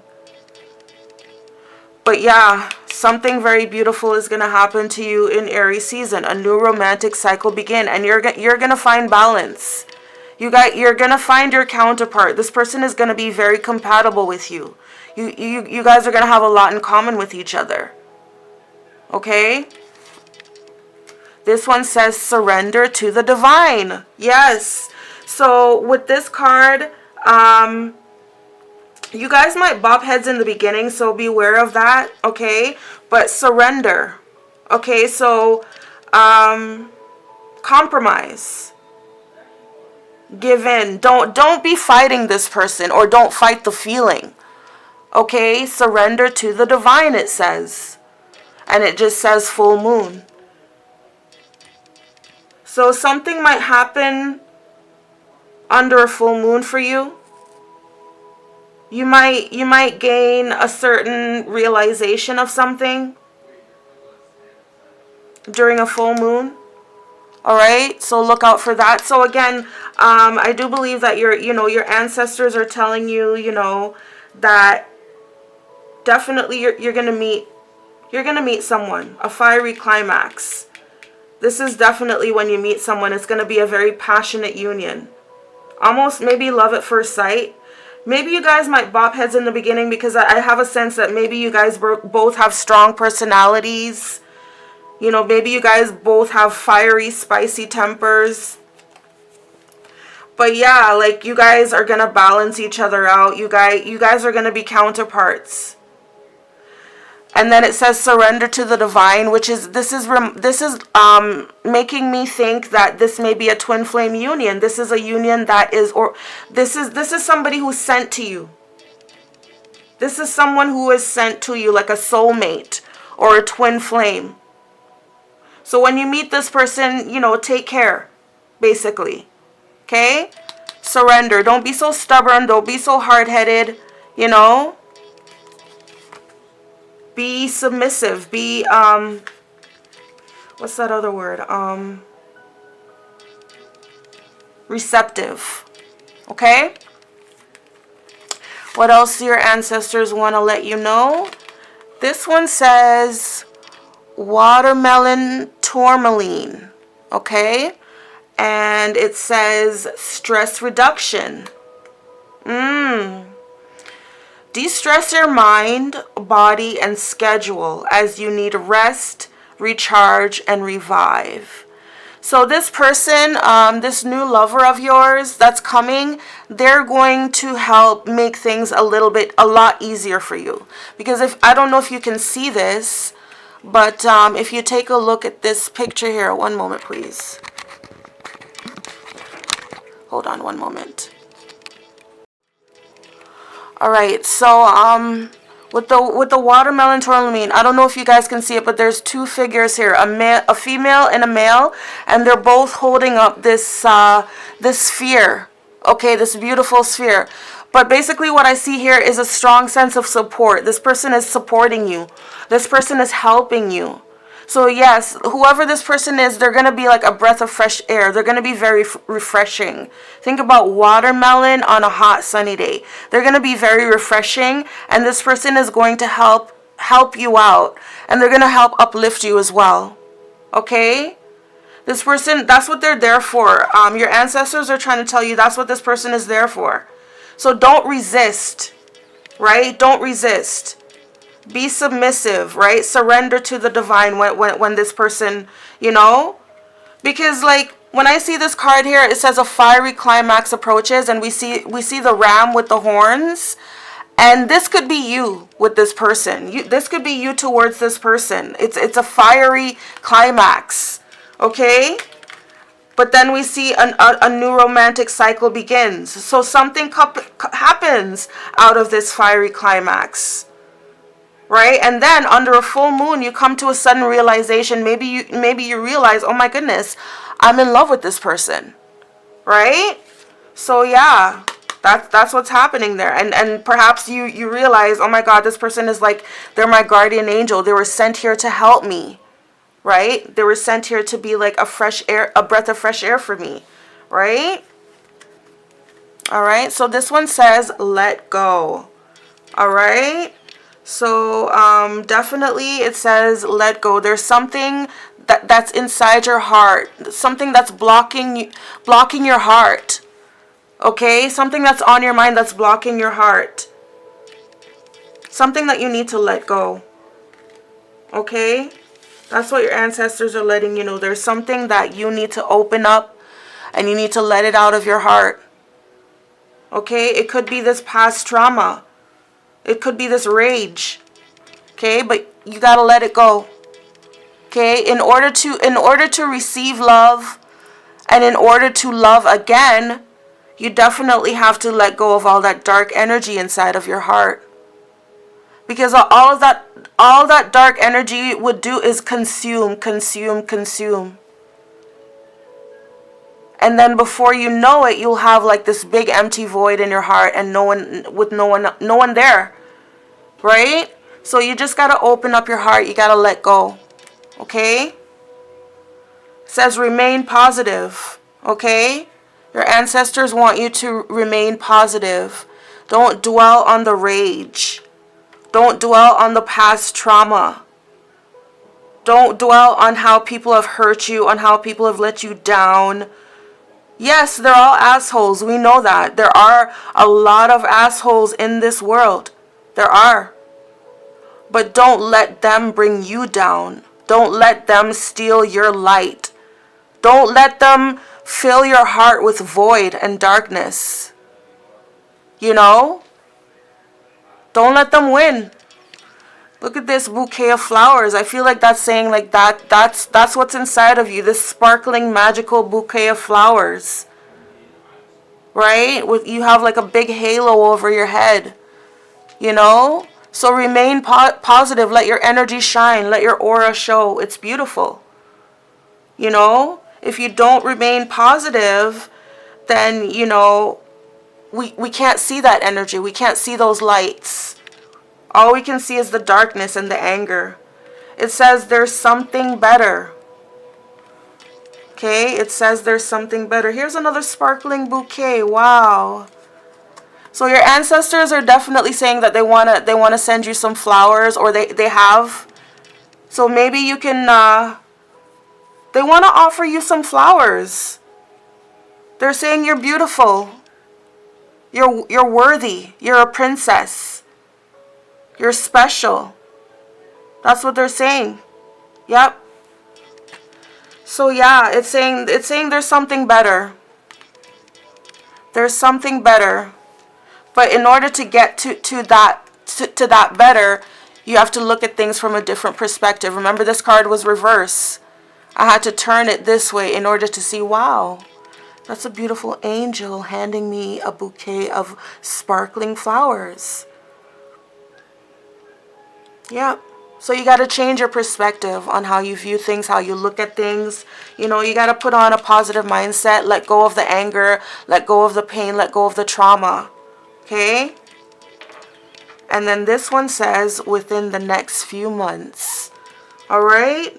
So yeah, within the next few months, you're going to notice a big change, a major change.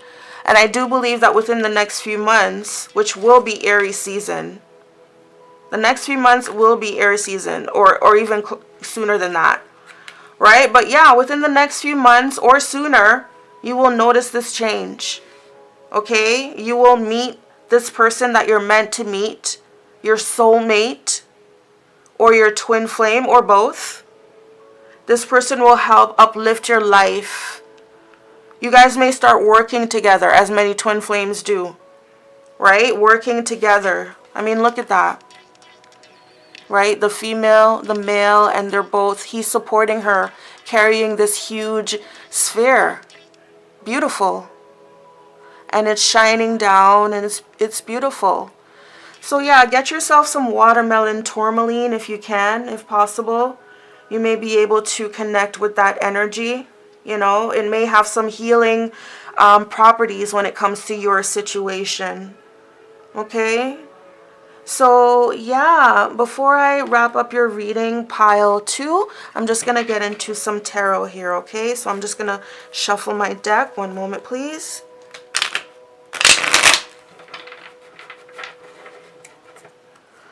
Let's find out more information about what your ancestors want to tell you. I wonder if this is a watermelon tourmaline, because it looks exactly like a chunk of watermelon to me. I don't know what a watermelon tourmaline, but you know, this looks like it could be. It looks like a juicy chunk of watermelon. I'm not sure why it's not focusing for you. Oh, here we go. Yeah, I wonder if this is a watermelon tourmaline. Could be. It looks so juicy. It looks like a juicy chunk of watermelon, right? So, yeah, I wonder if that is. If it is, pile 2, get you some watermelon tourmaline.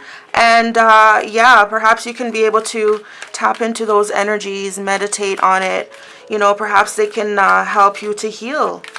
It says stress reduction, right? So, yeah, beautiful. All right, so let's get into it. So, pile 2, what else do your ancestors want to tell you, pile 2? What else do your ancestors want to tell you?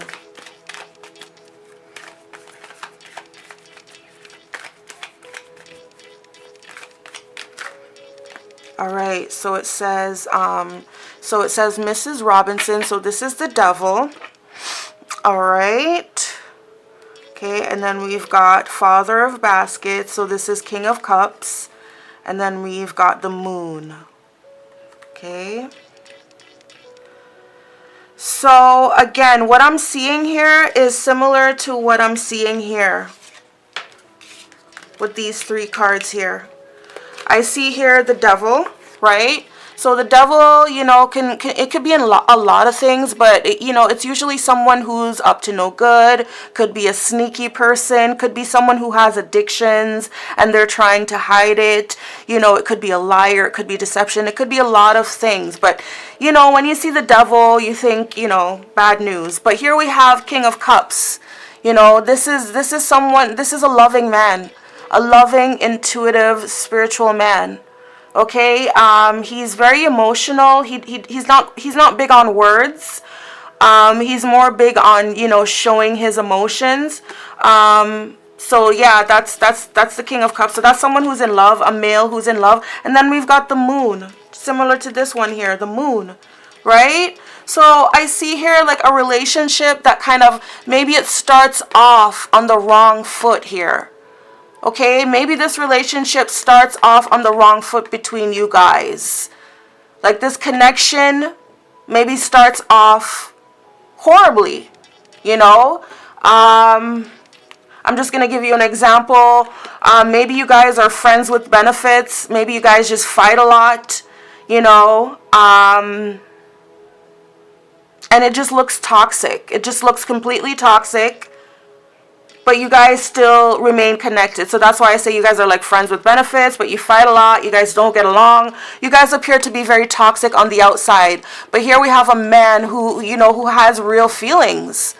And he doesn't mind showing those feelings, although he may not tell you that he loves you. But he definitely has those feelings. And then again, I see here, you know, maybe under a full moon, like what I said here, maybe under a full moon is when you come to realize, oh my God, I love him too, you know?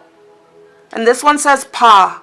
I mean, I know it's the moon card, but it says Pa. So think about that when I was talking about this whole thing here. You know, I feel like this is like, this is a masculine ancestor coming through. Okay, this could be a father figure or a grandfather figure. But this person communicates to you through the moon. Okay, through the moonlight energy. They communicate through you through the moon for sure. All right? And that's where you'll gain some form of guidance into this connection. You'll realize that this man loves you. Okay, this one says the garden, the world in the reverse. Exactly. So something's going to happen in your connection where, like, you know, maybe it's going to come to an end. But with the world in the reverse, something's going to tell you that, you know what, go back and fix this with this person. I feel like something's going to tell you to go back and fix it with this person. Go back and nurture this person. You were not treating him right. Right? I know I started shuffling, but I should have showed you the card. The lady was watering her garden. So that means like you have to nurture that connection, right? Don't be so quick to throw it away. Don't be so quick to throw that person away. This person actually truly loves you, and perhaps you're not used to that. You're not used to a man showing you that kind of unconditional love. So your first reaction is to push it away subconsciously. You don't do it purposely. You do it subconsciously, right? 5 of coins in the reverse. So you're going to realize that you need this person.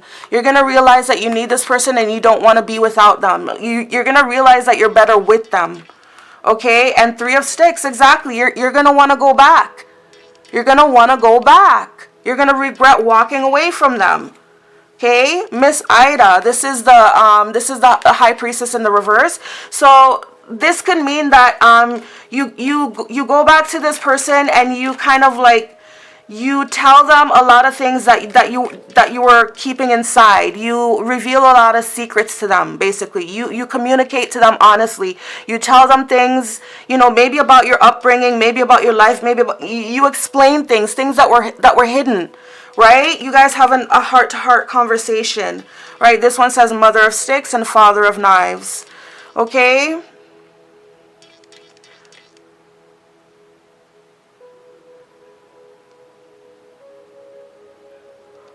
This is an interesting dynamic, but what I think that this is saying is that, you know, this person is definitely attracted and inspired by you. And with the Father of Knives, I get a sense of security. I get a sense of this person saying, you know what, you never lost me. You never lost me. And this person appreciates your truth. This person appreciates you coming forward with your truth.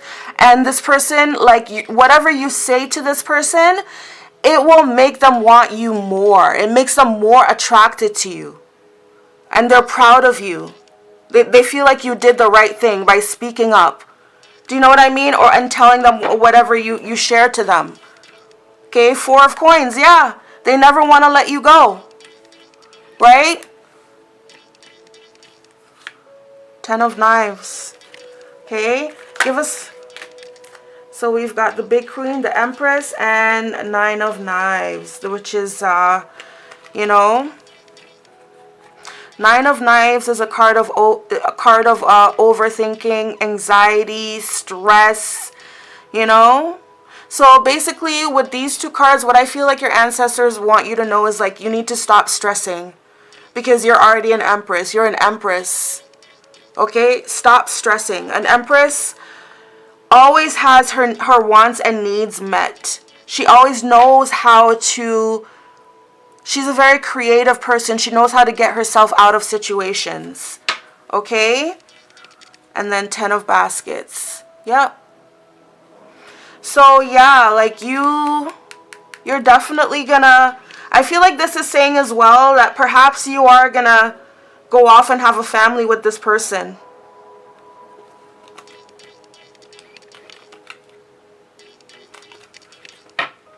I feel like perhaps you're going to go off and have a family with this person.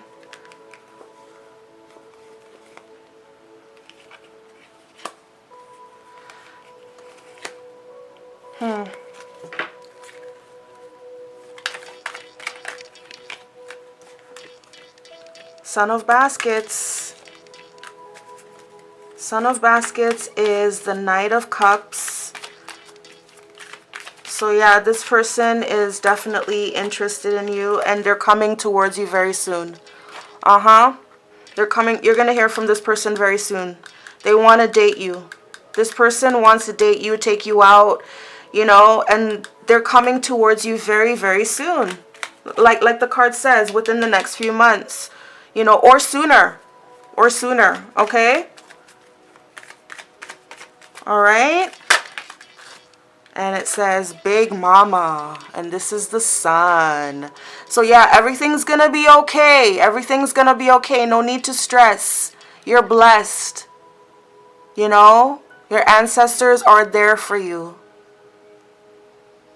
They're there to support you. They're there to nourish you. Right? They're basically just saying like everything's going to be okay. Ace of Coins.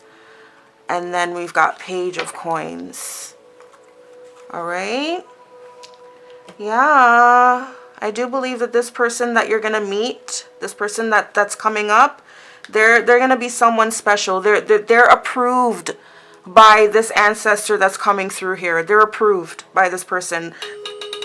Sorry about that. But yeah, this is going to be a very special connection for you guys. So basically, look out for it. Don't mess it up. Your ancestors are coming through telling you about this person and they're saying, yeah, this person's coming through.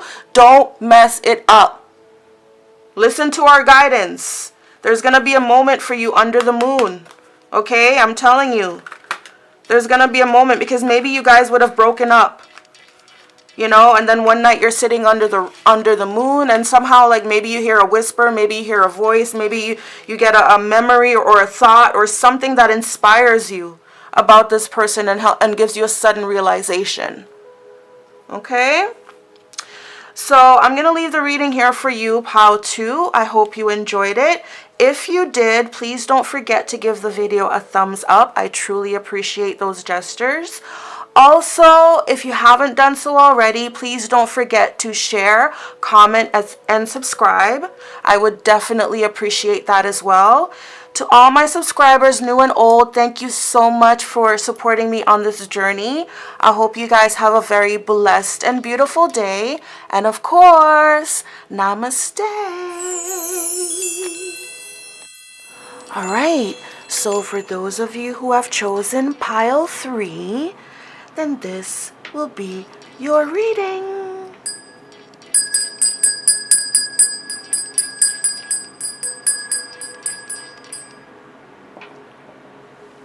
Perfect, Pile 3.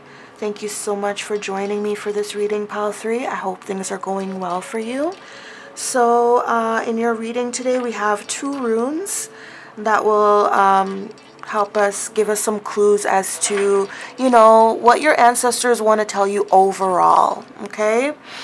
So with this rune, this symbol here is euros. So this symbol here is euros. Okay, I like to put it like this, but you know, I see it written like this, right? So it is what it is, but this is euros and it represents bull.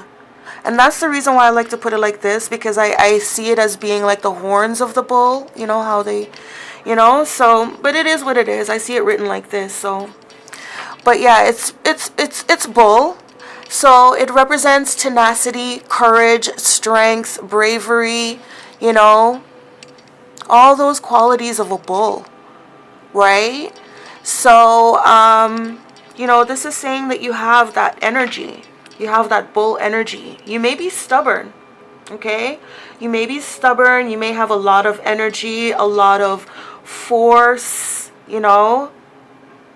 Maybe you have to push through on something. Maybe something, maybe you're feeling restricted. Maybe you're feeling like something or someone is trying to hold you back. So your ancestors are basically trying to tell you to tap into this bull energy to be able to get yourself out of it, you know? Push yourself, propel yourself out of it. Be strong, be brave, be courageous. Okay? Don't let anything hold you back or restrict you. Okay? And this one here is Inguz. Inguz represents seed. Okay? So when I think of a seed, of course, I think of something that's been planted. And of course, something that is growing. It is something that will grow into something bigger. Right? So, you know, one thing that I think of with seed, perhaps your ancestors are trying to tell you that you are a seed of some sort, that you will grow into some magnificent tree or plant, some life-giving force, right? And also for some of you watching, some of you may be pregnant here. Maybe you guys have a seed growing inside of you. And maybe this is your ancestors' way of saying that they acknowledge that.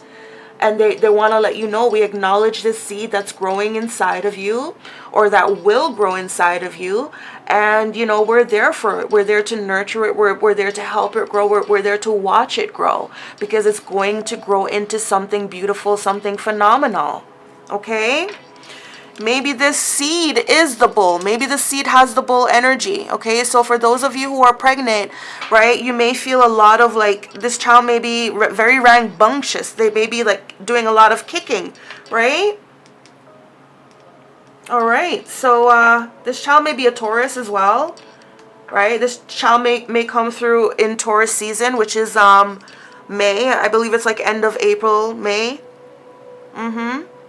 End of April to end of May, I believe, for Taurus.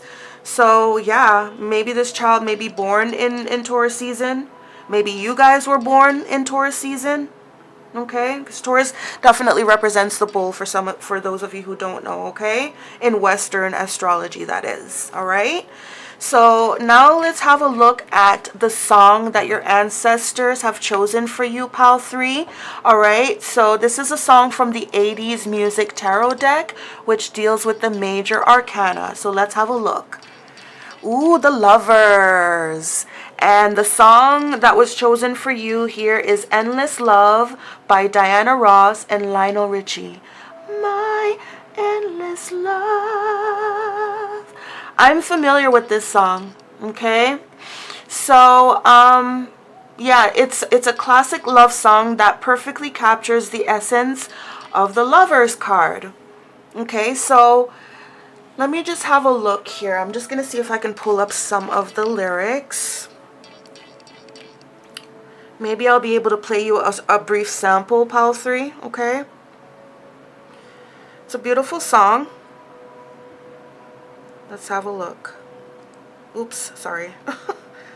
I went on the wrong site. Okay.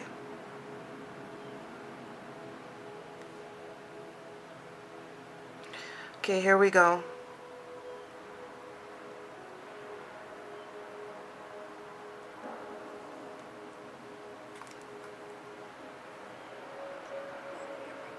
Sorry guys, the ads are playing first, okay? So this is the performance. This one doesn't have the lyrics, but I'm gonna let you hear the lyrics. There's only you in my life, the only thing that's right, my first love. You're every breath that I take, you're every step I make, And I want to share all my love with you. No one else will. Okay, perfect, yes. And your eyes, they tell me how much you care. Oh, yes. You will always be my endless love. So definitely, yes, that definitely does capture the essence of what the real lovers is, because that definitely in the lyrics there, you hear the man how he has definitely made a choice, and he's making a choice, making it known that you are my love. You are I can't, let me just play back to hear if I can pinpoint the exact phrases, okay, of what he says to make it known that she's his choice. I believe it's the first phrase. My love, there's only you in my life. Exactly. The only thing that's right. Exactly. So that first phrase lets it know that yes, it's only you. Okay, I've chosen you because you're the only thing that's right. Okay? And then she says, my first love. Right? Let's hear it. My first love, you're every breath that I take, you're every step I make. And I want to share all my love with you. I want to share all my love with you. No one else will do. Exactly. There we go. Yep. No one else will do. So he's making it very known that he chooses her and only her. That is definitely the lovers, you guys. So your ancestors are bringing this song through to you because they want to let you know that, you know, not only do they love you, but they're saying that there is someone out there who loves you. There is someone out there who loves you and who will choose you exclusively. All right? They're, I don't know. I don't want to. Okay. I'm going to reserve that part because, okay, what I was going to say is that maybe this person that's coming through is like, maybe this is like a past life lover that is coming back, okay? That could be another possibility as well, okay? So let's have a look at to see what else your ancestors want to let you know, Pal 3. Okay. All right, so we've got Tenant, which is pleasure. Okay, pleasure. Let's have a look to see what who Tanit really is. I'm just gonna whip out the book for this one here. One moment.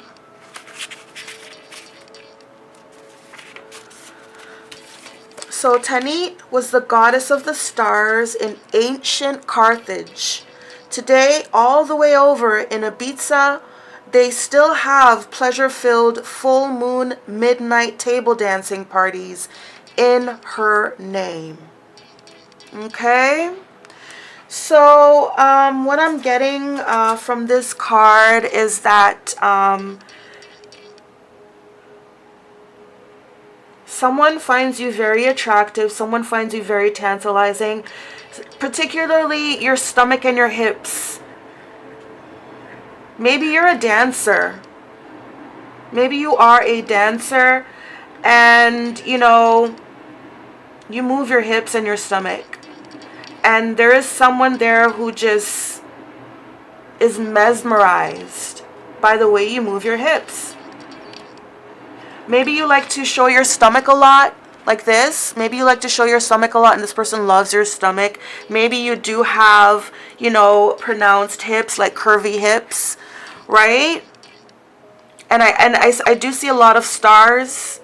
So, you know, maybe you dance at night. You may be an exotic dancer. There's nothing wrong with that if you are, okay? Maybe you're an exotic dancer. Maybe you're a belly dancer. Or maybe you just dance, you know, maybe you do some other form of dancing or performing. But I do see a lot of stars. So I do think that you perform on stage. Like you dance on stage. Okay? And perhaps you do it at night. Okay? And you have a lot of people, a lot of like admirers when you perform. You do bring pleasure to a lot of people's lives. And perhaps that pleasure has not been reciprocated in your own life. So you're seeking you're seeking balance. Like you don't want to just give people pleasure, you want to receive it as well. So your ancestors are definitely telling you you're going to find it. It's going to come to you, okay? In the form of this lover here. It's going to come to you. Somebody who gives you great pleasure. And this could be someone who... This could be a fan of yours. This could be someone who likes to see you perform. Okay? If you're not a performer... Sorry guys, that's incense ash. I'm burning some incense up there.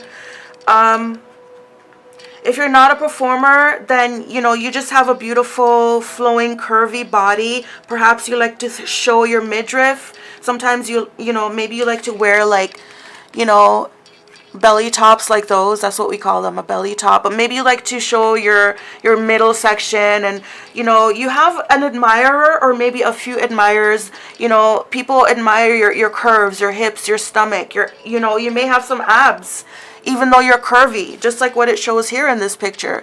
You know, a lot of belly dancers do have very very firm stomachs, although you may not see it. You may not see because they do have the curves. So I feel like maybe you have, you know, a mixture of both and you know how to work it. You know, I keep hearing hips don't lie. Your hips are very tantalizing, the way you move your hips, okay? Maybe you just move your hips when you walk. You just naturally walk that way. And this person, it's like, when they watch you, it's like, ooh, it's like rhythm. You know, I hear the drums, ooh, and she's moving on beat. Boom, boom, boom, boom, my heart. You know? All right. Oh, okay, sorry. 3 of them came out for you. Okay, I'm sorry. So we've got that side of you. And then we have Aizen.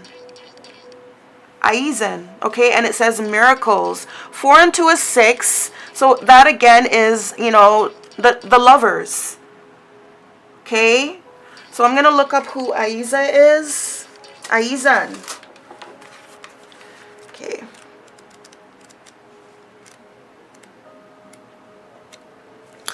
So Aizan, she's a Mambo priestess, sorry. Aizan is a Mambo priestess, okay? And she is the wise Haitian Iwa, queen of the market, riches, and sacred initiations. Respect her as the highly venerated spirit of the first priestess. All right, so again, this is definitely showing that you have another side to you, okay? So you're not just this sexy person. You're not just this sexy performer who has a lot of admirers. Okay, you also have a spiritual side, and that could be a part of what the frustration is as well. That could be part of what the frustration is towards you, right? Because I'm sensing a bit of frustration where, yes, you perform, and yes, you're beautiful, and you provide pleasure to a lot of people. Perhaps you're a spiritual worker. You know, perhaps, I don't know, like, okay, I've heard of this before, and if it doesn't apply, let it fly, okay? But I've heard of some spiritual practices where there are some female high priestesses, and they use sex to heal others. Because as we know, sex is a merging of energies between two people. It's a merging of souls, so to speak. So if you have sex with a very spiritual person, they can use that sex to help heal you.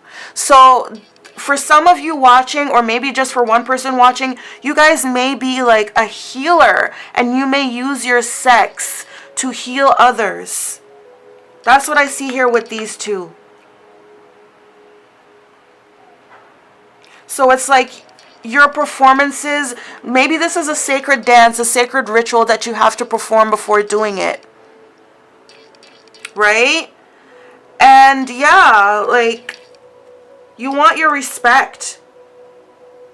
You want your respect for the work that you do. Your ancestors are saying that you will get it because you are honored.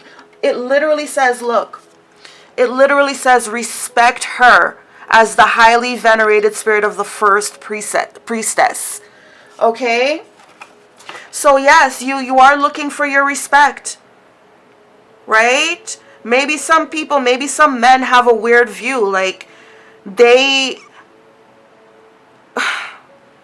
maybe some men, they don't appreciate your healing. They don't appreciate your healing, your gifts, your talents. They don't appreciate what you do for them.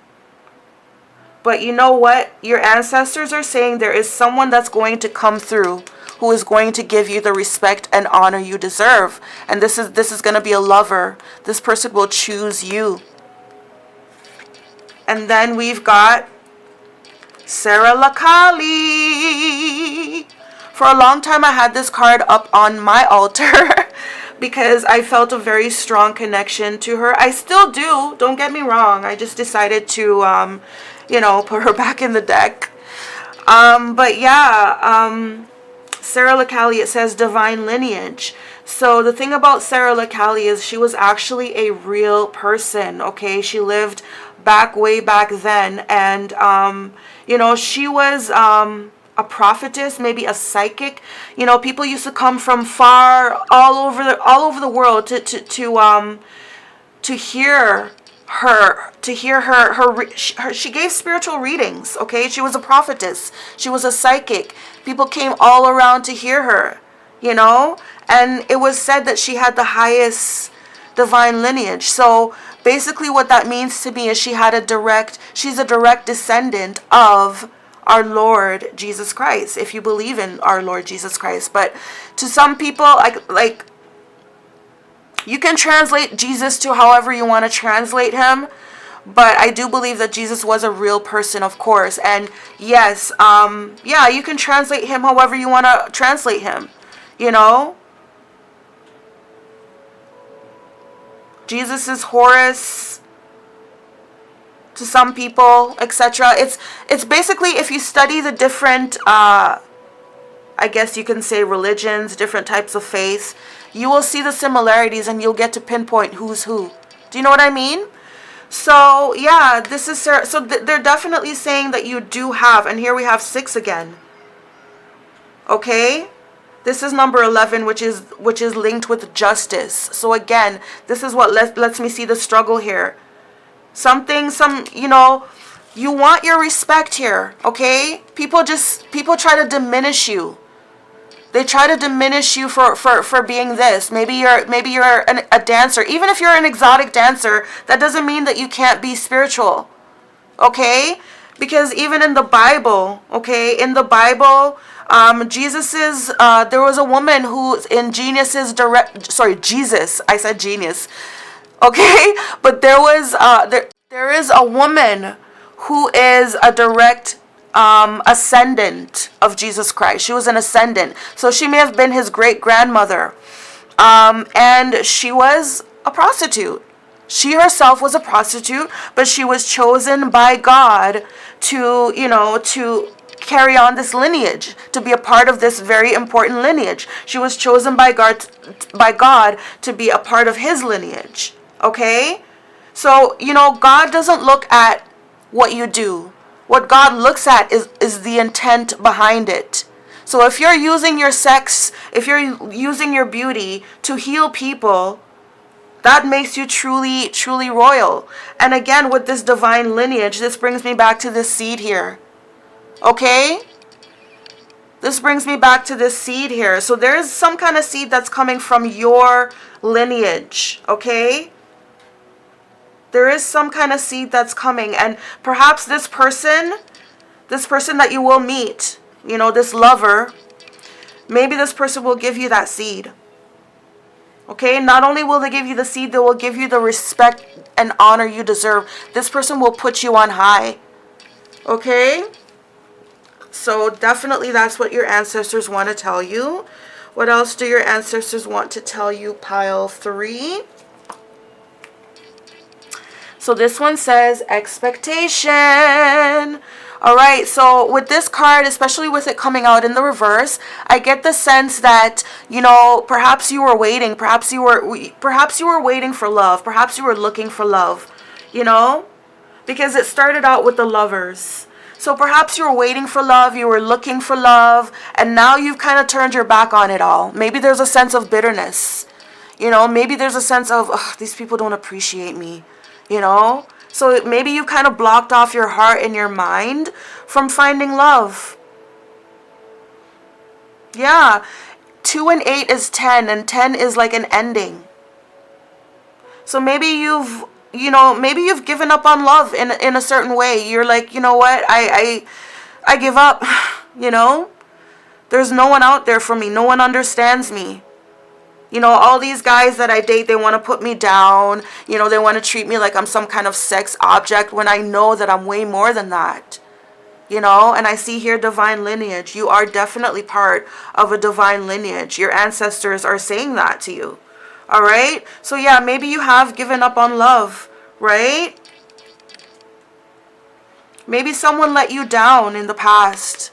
Maybe you were let down in the past by someone who you looked up to. This could be a father figure. Okay? Maybe you have maybe you had a rough relationship with your father. A lot of times, male and female, a lot of times when we struggle with relationships with people, a lot of times they come from our upbringing. A lot of times directly from our parents, believe it or not, okay? So maybe because of your relationship or lack thereof with your own father, maybe this has caused this kind of disdain for you. Maybe there's a disdain for you when it comes to your dealings with the opposite sex. And maybe it comes from something to do with your father. Maybe your father let you down. Maybe you looked up to this person. This person was supposed to be there to protect you, to defend you. But maybe they were just absentee. Maybe you came from a broken home. Maybe your father wasn't around. And maybe that is the reason why you got into this for some of you guys. Please take it how it resonates, okay? But if you are an exotic dancer, maybe that's what got you into that. Your messed up relationship with your own father. And so that made you turn your back on love. So we've got adjudication here. So with the adjudication here, and especially with this card being linked to 11, which is justice, this is saying justice is going to be served. Justice is going to be served in this situation.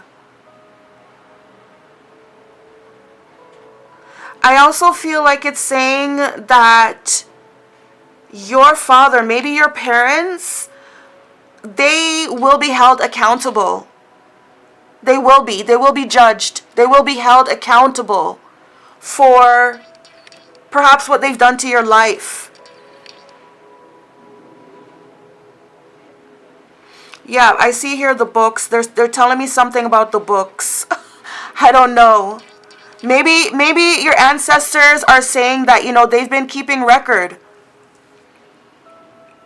I see here, maybe this is your mother. So they're not only saying that your father, they're not only saying that your father was questionable here, but they're also saying maybe your mother too. Because look how he's looking at the female. Sorry. He's looking at the female. The judge is looking at the female. I don't think he's very happy. And they're saying the books. So maybe they're saying, okay, we got stuff on you too. We've been keeping track on you too. You know, this is a sense of someone being held accountable here. People, this couple here, whoever they are, they could be your parents. But they're being held accountable, and I think, you know, the female here, it's like, shame on you. So maybe it's both your mother and your father. You know? But I feel like they're being held accountable here. They're being judged. Perhaps for what they did to you or what they didn't do. You know, maybe they were completely neglectful parents. Okay? We're just going to move on because as we go on in these readings, we get a lot more clues, okay? All right, so give us more information as to what your ancestors want to let you know. This one says wake. Okay, so I'm going to put this in the upright so we can see what's going on here. It says wake. So this, you know, especially the fact that it came out in the reverse, someone may be sleeping. You may be sleeping, you may be spiritually asleep. And, you know, there's going to be an awakening. Maybe you already have awakened. I'm also getting a sense of growth here. Because I do see, you know, some trees and I see, you know, the bird and the flowers. I see a lot of growth in this picture. A lot of awareness. So I do feel like someone, you know, someone may be given a rude awakening here. Someone may be given a rude awakening. And then this one says Hawthorne Wan. What is that again? One moment, please. Let me have a look and see.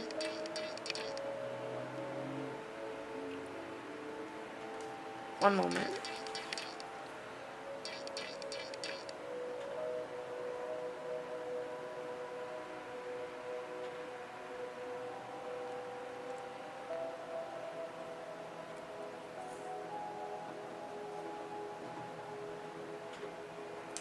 Okay, so what I see here, the first thing that I see here, I guess it's from Harry Potter. And it says, their spells can, when badly handled, backfire. Okay. It says Hawthorne wands may be particularly suited to healing magic, but they are also adept at curses. Ooh. All right. So again, this is a sense of justice coming through for you, okay? Maybe your parents did you wrong here. Your parents did you an injustice. And I do believe that it is your parents. We see here, I feel like this official person is like a father figure, someone that you may have looked up to, or someone that you should have been able to look up to, but this person let you down. And then with this judication card here, I see a couple here. And this couple is, you know, they're being held accountable. You know, particularly the woman. So I feel like this, although this is emphasis on your father, this one may be emphasis more on your mother as well.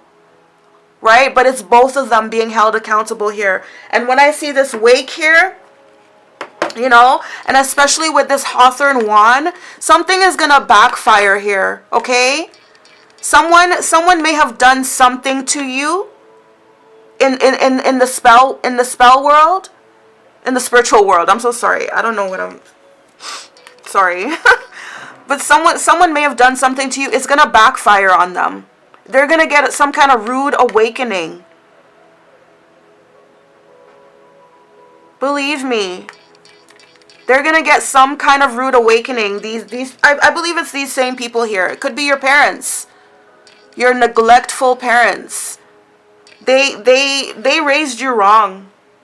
You are this very divine spiritual person here, but for somehow maybe you got led down the wrong path, perhaps very early in your life. And now you feel like you're not able to reach that full potential. You know, especially in love and relationships. Perhaps somebody cursed your relationship sector of your life.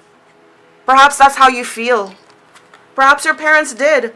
You know, whether knowingly or unknowingly, maybe they did something to your love life, to your relationships, to where it's like you feel like you can't keep a man no matter what you do, no matter how attractive these men find you, no matter how much you heal them and try to, you know, do for them. They don't give you the respect and honor that you deserve. This one came out in the reverse, so I'm going to put it back in the reverse. So again, with this coming out in the reverse, I feel like this is saying that you don't realize your divine lineage. You don't realize it. You know, perhaps because of, you know, your actions. Perhaps, you know,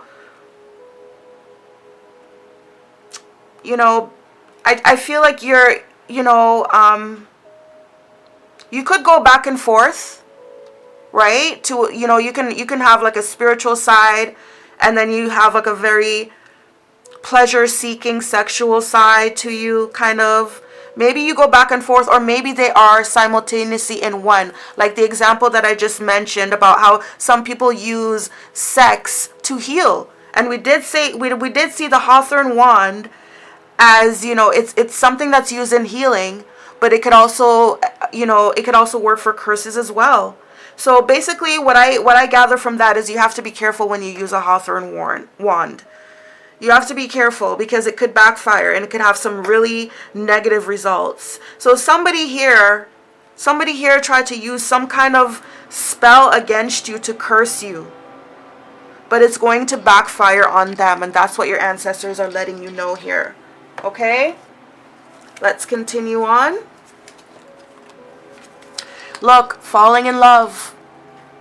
Okay? Falling in love. Kissing the divine in another. In yourself. Exactly. So, you know, this is all about, you know, first you gotta love yourself first before. Look at this. This is beautiful. She's a mermaid. He's an angel. You know, he's carrying her up into the sky. He's lifting her up. So yeah, mermaids are known to be very beautiful, very curvy creatures. And, you know, some people have the impression of mermaids that they're sirens, that they use their beauty to lure men, you know, and steal their riches,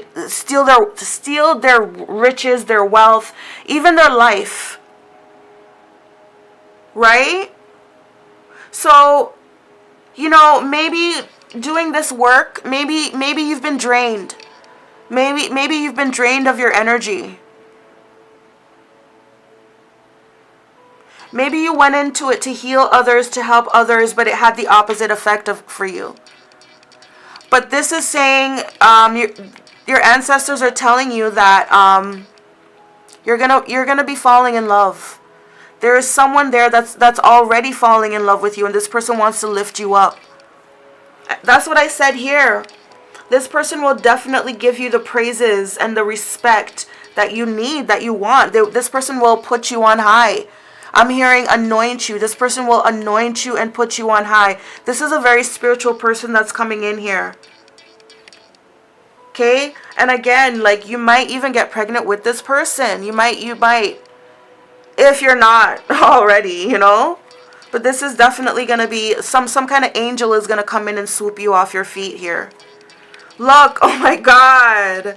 Yamaya, I'm just going to flip this card in the upright. Yamaya, grandmother ocean primordial. And look what she's doing. She's cradling a little baby. So again, like, a seed may come out of this connection here. A seed may come out of this connection. With this card coming out in the reverse, I get a sense of like protection, overprotection. Maybe you may be very, very overprotective of this child when you do have it. Nothing wrong with that. Protect it. Yes, maybe you do need to be overprotective because it's a very special child. Look, freedom, independence, self-determination. So again, another thing that I was getting from this card, because we see two people here. And then we see one. And then we see one again. So,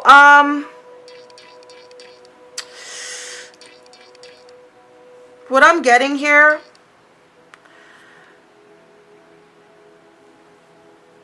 I feel like your ancestors are trying to tell you something here. I just want to make sure I get the words out right. Sorry about that, you guys. Sorry. I just want to be able to get the words out right, because it has to do something with this bull energy, with this stubborn bull energy, stubborn, angry. Okay, perhaps you may be stubborn and angry sometimes. Perhaps you may push, okay. Perhaps you may push people out of your life sometimes.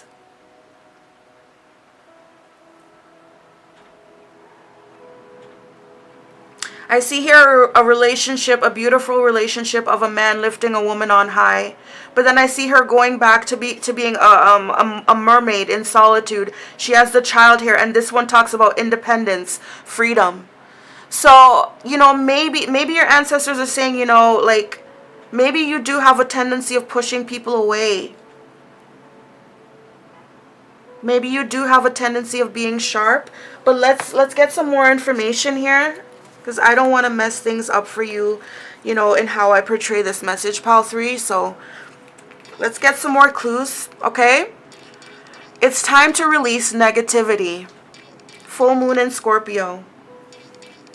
So again, releasing something, releasing some kind of negative energy. I do very much get Scorpio vibes when I look at this card, when I look at her, look at the shirt that she's wearing, right? Because Scorpio is linked with the death card, you know, and a lot of times this symbol here, this skull symbol, the skull and the crossbow, sometimes it does represent death, right?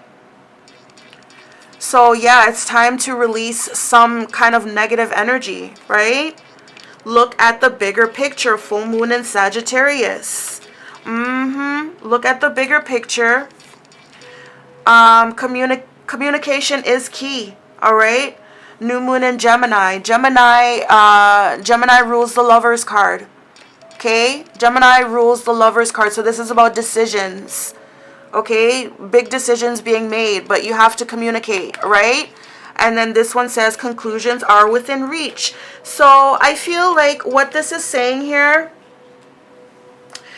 you're definitely going to meet a special person here. This person is definitely going to be good for you. This person's going to lift you up spiritually. I feel like you are going to have a baby by this person. Okay, you guys are going to have some kind of child together. But I feel like your ancestors are telling you with this card here, take care. Take care to not let this person go. You know, like it says, it's time to release negativity. Maybe the negativity is something within yourself. Says look at the bigger picture, all right, which is full moon in Sagittarius. So look at the bigger picture, meaning, you know, don't just think about yourself and your feelings. Look at the bigger picture. Look at your child. Think about your child's feelings. Think about their future.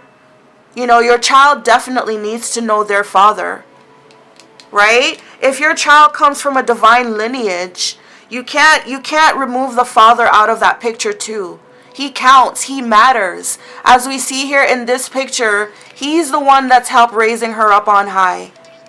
Okay? And again here, we see that here too. She's definitely sitting on her throne here. So like I said, I do feel like this person here, this lover here, this person is going to help exalt you. They're going to help lift you up on high. So why would you want to cut them out? It seems to me that they're essential to this whole bigger picture.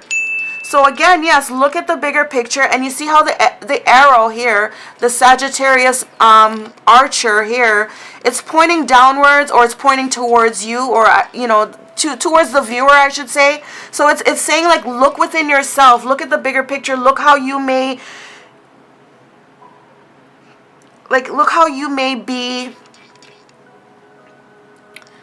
Look within yourself. Like, look how you may be a harm to the situation. I didn't want to say it like that. But yes, you may be a harm to the situation just by, if you're thinking on a very selfish level, then yes. Because every child needs their father, regardless of what you think of them. Right? Let's get more into this. Yeah, and then communication is key. You have to communicate with this person. You can't shut them out. You can't shut them out. You have to communicate with this person. And then it says conclusions are within reach.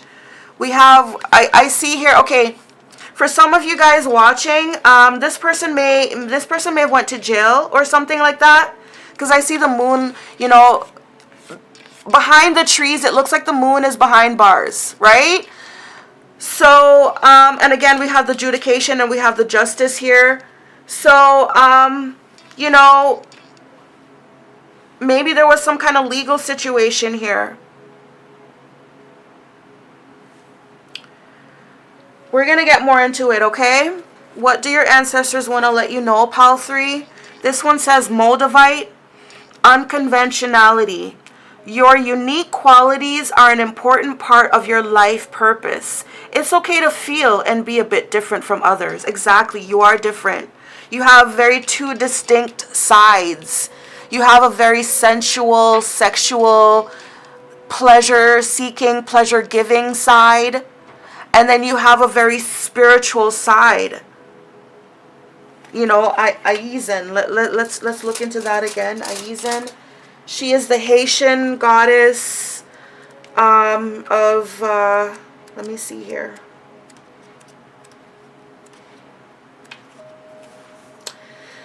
She's the Mambo priestess, Aizen. She's the wise Haitian Iwa, which is a deity, queen of the market, riches, and sacred initiations. So yeah, you do provide some sort of service to people. Okay? It says respect her as the highly venerated spirit of the first priestess.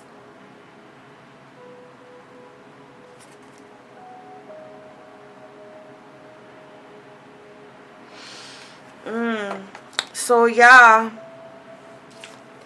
So again, like, you are a different person, okay? And don't be afraid to be unconventional. Your unique qualities are an important part of your life purpose, okay? Your life purpose. You're a healer.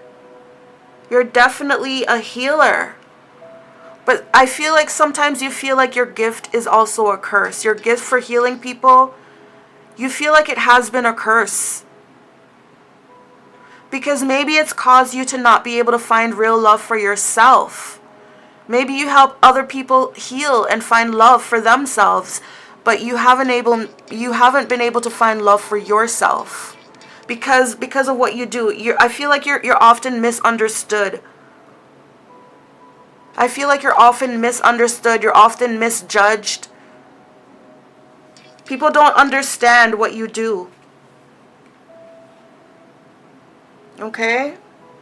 So yeah, you are definitely unconventional. You're unique, but it's part of your life purpose. As I mentioned before, let me look it up. I forgot her name. I don't know if it was Hagar, but there was definitely she was like the great grandmother, if not the grandmother of Jesus.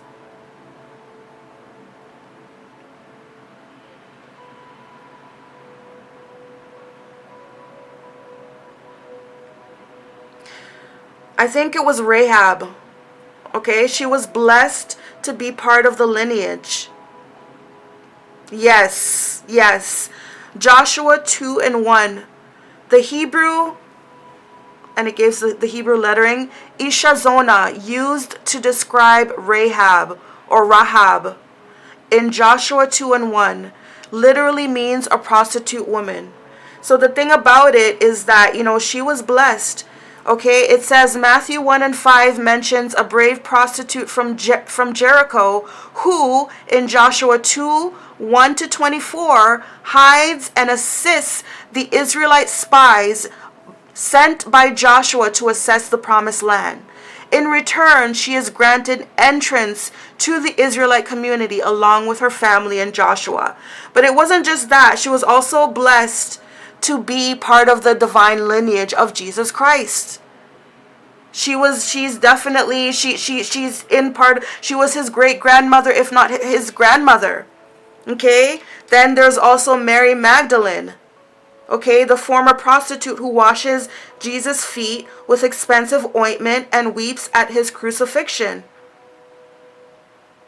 It was said by some, if you believe this conspiracy, it was said by some that Mary Magdalene was actually Jesus' wife.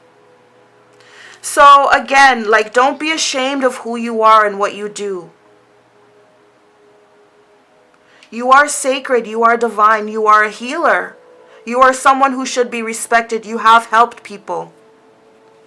I see that with this card here. You have helped a lot of people spiritually, but again, somehow you don't get respect. I'm also getting, there is another spiritual figure as well where, she didn't get her respect. She was a spiritual healer. People used to go to her to get readings, to get spiritual help, to get products, everything like that. And they just never respected her. They would see her on the street and just walk by and not say anything. She didn't have any friend, and these are people in her community. They all went to her for spiritual help, spiritual this, spiritual that, but they never kind of gave back. They never gave her the respect she deserved. So in turn, what happened was, shortly before her death, she did die mysteriously, but shortly before her death, she would be singing a song. And the lyrics of this song, it would say something like, "You're all gonna die when I die," or something like that. Or "When I die, you're all coming with me." Right? But nobody took mind of it. Nobody took mind of it. And, she did pass away, and then there was a funeral for her. A lot of people came far and wide to her funeral because she was very, she was very revered, though not respected. She was known for her spiritual gifts and the way that she helped people. So yeah, she did get a lot of people go to attend her funeral. And shortly after the funeral, it started to rain. There was a hurricane. Let's just put it that way, okay? There was a hurricane. It hit the whole land. It was a huge hurricane and a lot of people passed away. I feel everyone in that community passed away. Right? So they had to put respect on her name. Literally. In death. They had to. So that also reminds me of that as well. You're a very spiritual person, but somehow you don't get the respect you deserve. Okay? But yeah, you are going to. All right? This one says communicate clearly. Look at that. It's communicate clearly. Communication is key. So yeah, I mean, there may be someone that you've turned your back on, someone that you may have ghosted, maybe even your parents as well too. Maybe you don't communicate with your parents as well. But they're saying that, your ancestors are saying, you have to communicate. There's someone in your life or some people in your life, could be two different people, but, you have to communicate. Even maybe try to communicate with them, It says within the next few weeks, okay? So within the next few weeks, something is going to happen for you, and I feel like it has to do with, family. Family. It has to do with family coming together, maybe a family reunion. I don't know. But something's going to happen within the next 2 weeks, and it has to do with, people coming together in support. It could be a child's birthday party, for instance, But your ancestors are saying that they're going to be there too. Whatever it is, they're going to be there too. You see the presence of these two angels, and then we have these. They're going to be there too. Okay, there may be a family gathering. It could be a child's birthday party or something. But it's going to happen within the next few weeks, okay? Look, success. Okay? Success is coming within the next few weeks. Whatever this is, you're going to gain success from it. It's going to be successful. Okay? It says you're ready. Okay? Whatever this success is, you're ready for it. And it says don't stop. Okay? So something big is coming for you within the next few weeks, pile 3.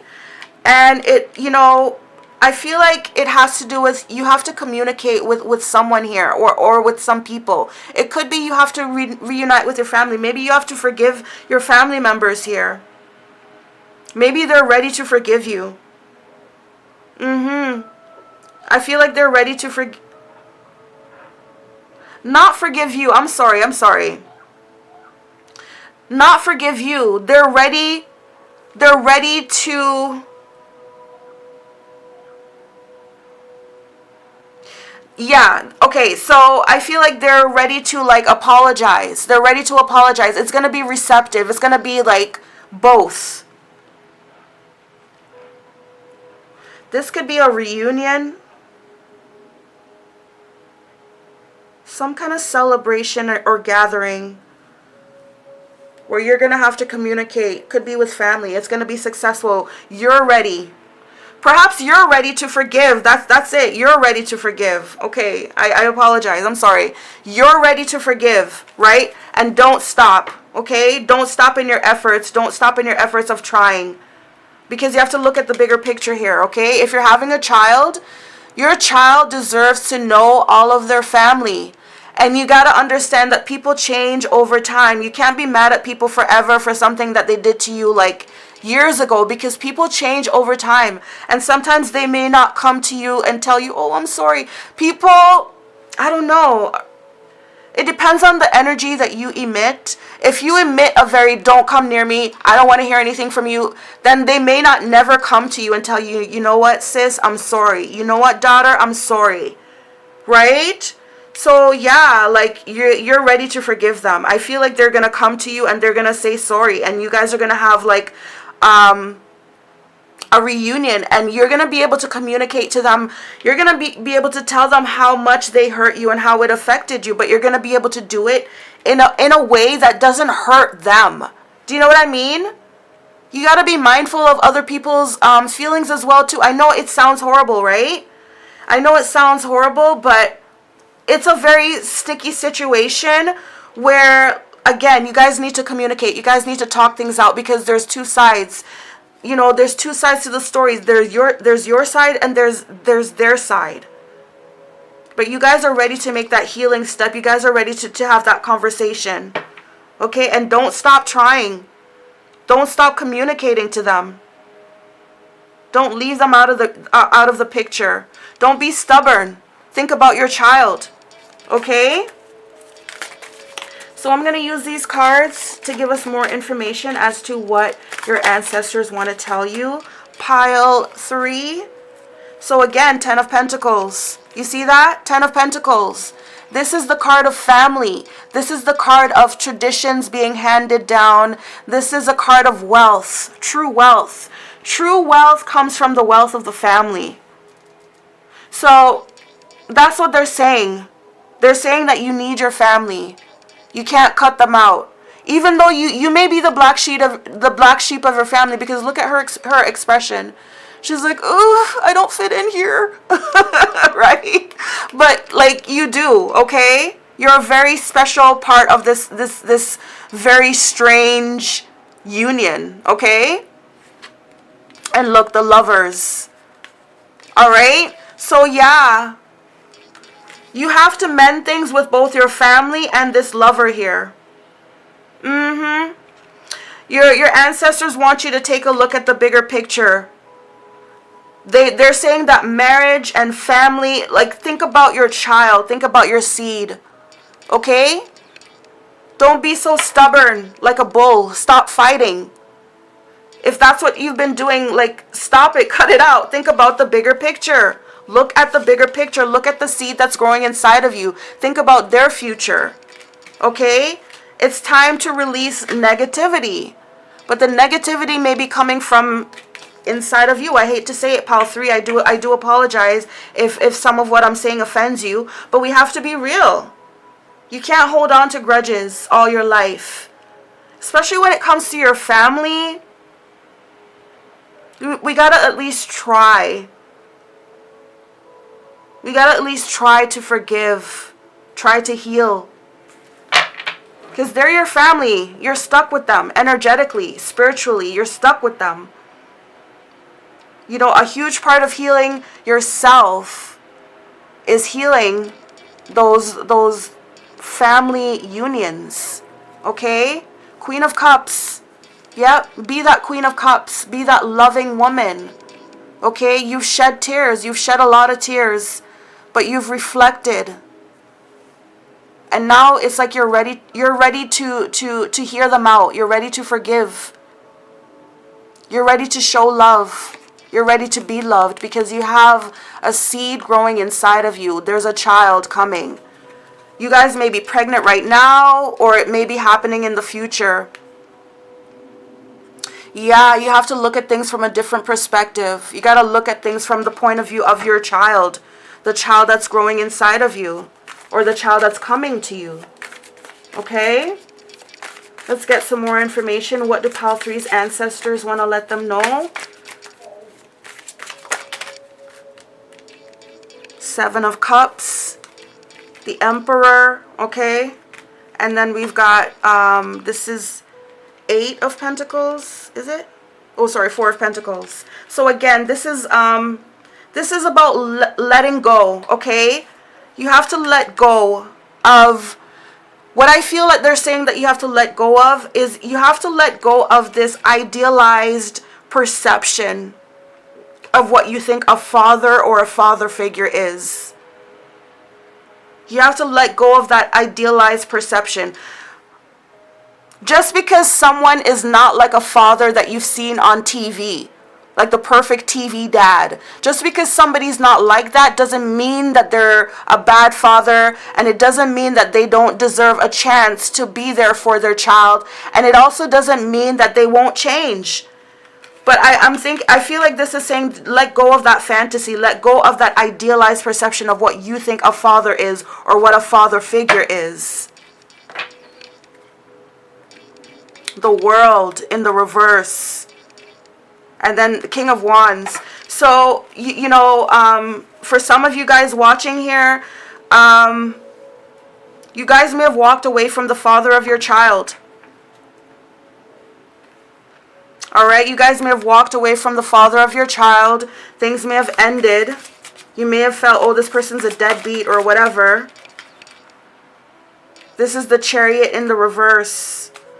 So, you know, maybe you moved away from this person and you know, with the Chariot coming out in the reverse, that may have been the wrong move. That may have been the wrong choice. And it also may have been something that you felt you didn't have a choice. Maybe you fled from this person. Maybe you took your child and you fled from this person. But they're saying that, you know, that wasn't good for the child. Look, exactly. This is the 10 of Cups in the reverse. So this family was broken, okay? This family was broken. The family was broken. The relationship was broken. So basically what, yeah, Queen of Cups and the Sun, yeah. What your ancestors want you to know is, you know, be a loving mother. Be a loving mother to your child, but also to your child's father. Think about your child. Think about the future of your child. Your child needs both parents to prosper, to grow. The earth needs both its sun, which is the father, and its mother, which is the moon. We can't go with just one. Imagine if we just had the moon and no sun. Life would be different, right? Life would be completely different. It would be a lot more darkness. You know, this might disrupt the way that we grow, because the sun definitely has energies that helps us grow to our full potential, right? So definitely they're saying that you need to be more loving. Open up. Open up. Stop being like this bull here, this stubborn bull, only thinking of yourself. Think about the child too. Be more loving. Be more intuitive, right? Look at the bigger picture. And that bigger picture is That bigger picture is what we see here, the family, right? That family frame. Think about your child. Your child will look back at, Mommy, who's that? Mommy, who's that? So where are they now, Mommy? You know? Imagine if they're still alive and, oh, you know, she's just down the street, but we don't talk anymore.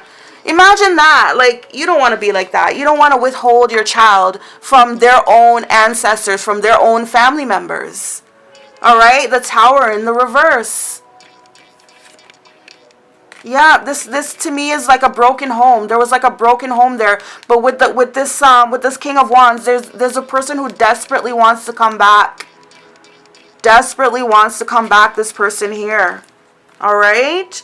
So I feel like overall, you know, what your ancestors want to let you know is don't give up on love. Don't give up on love. Don't give up on this person.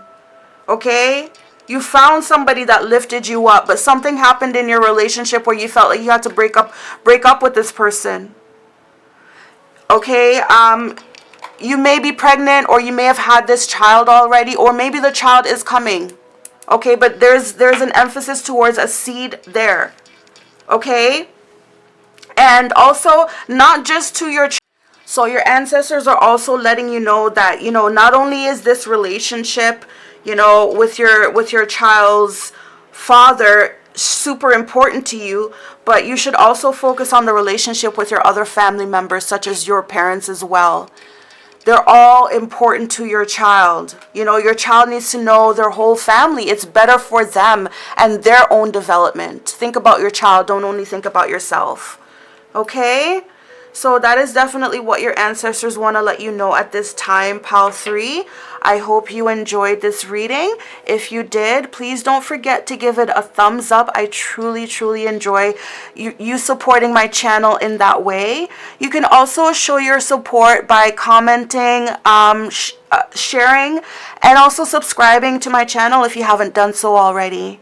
Thank you so much to my new subscribers, even to my older subscribers. Thank you guys so much for supporting me in this journey. Thank you so much for your support.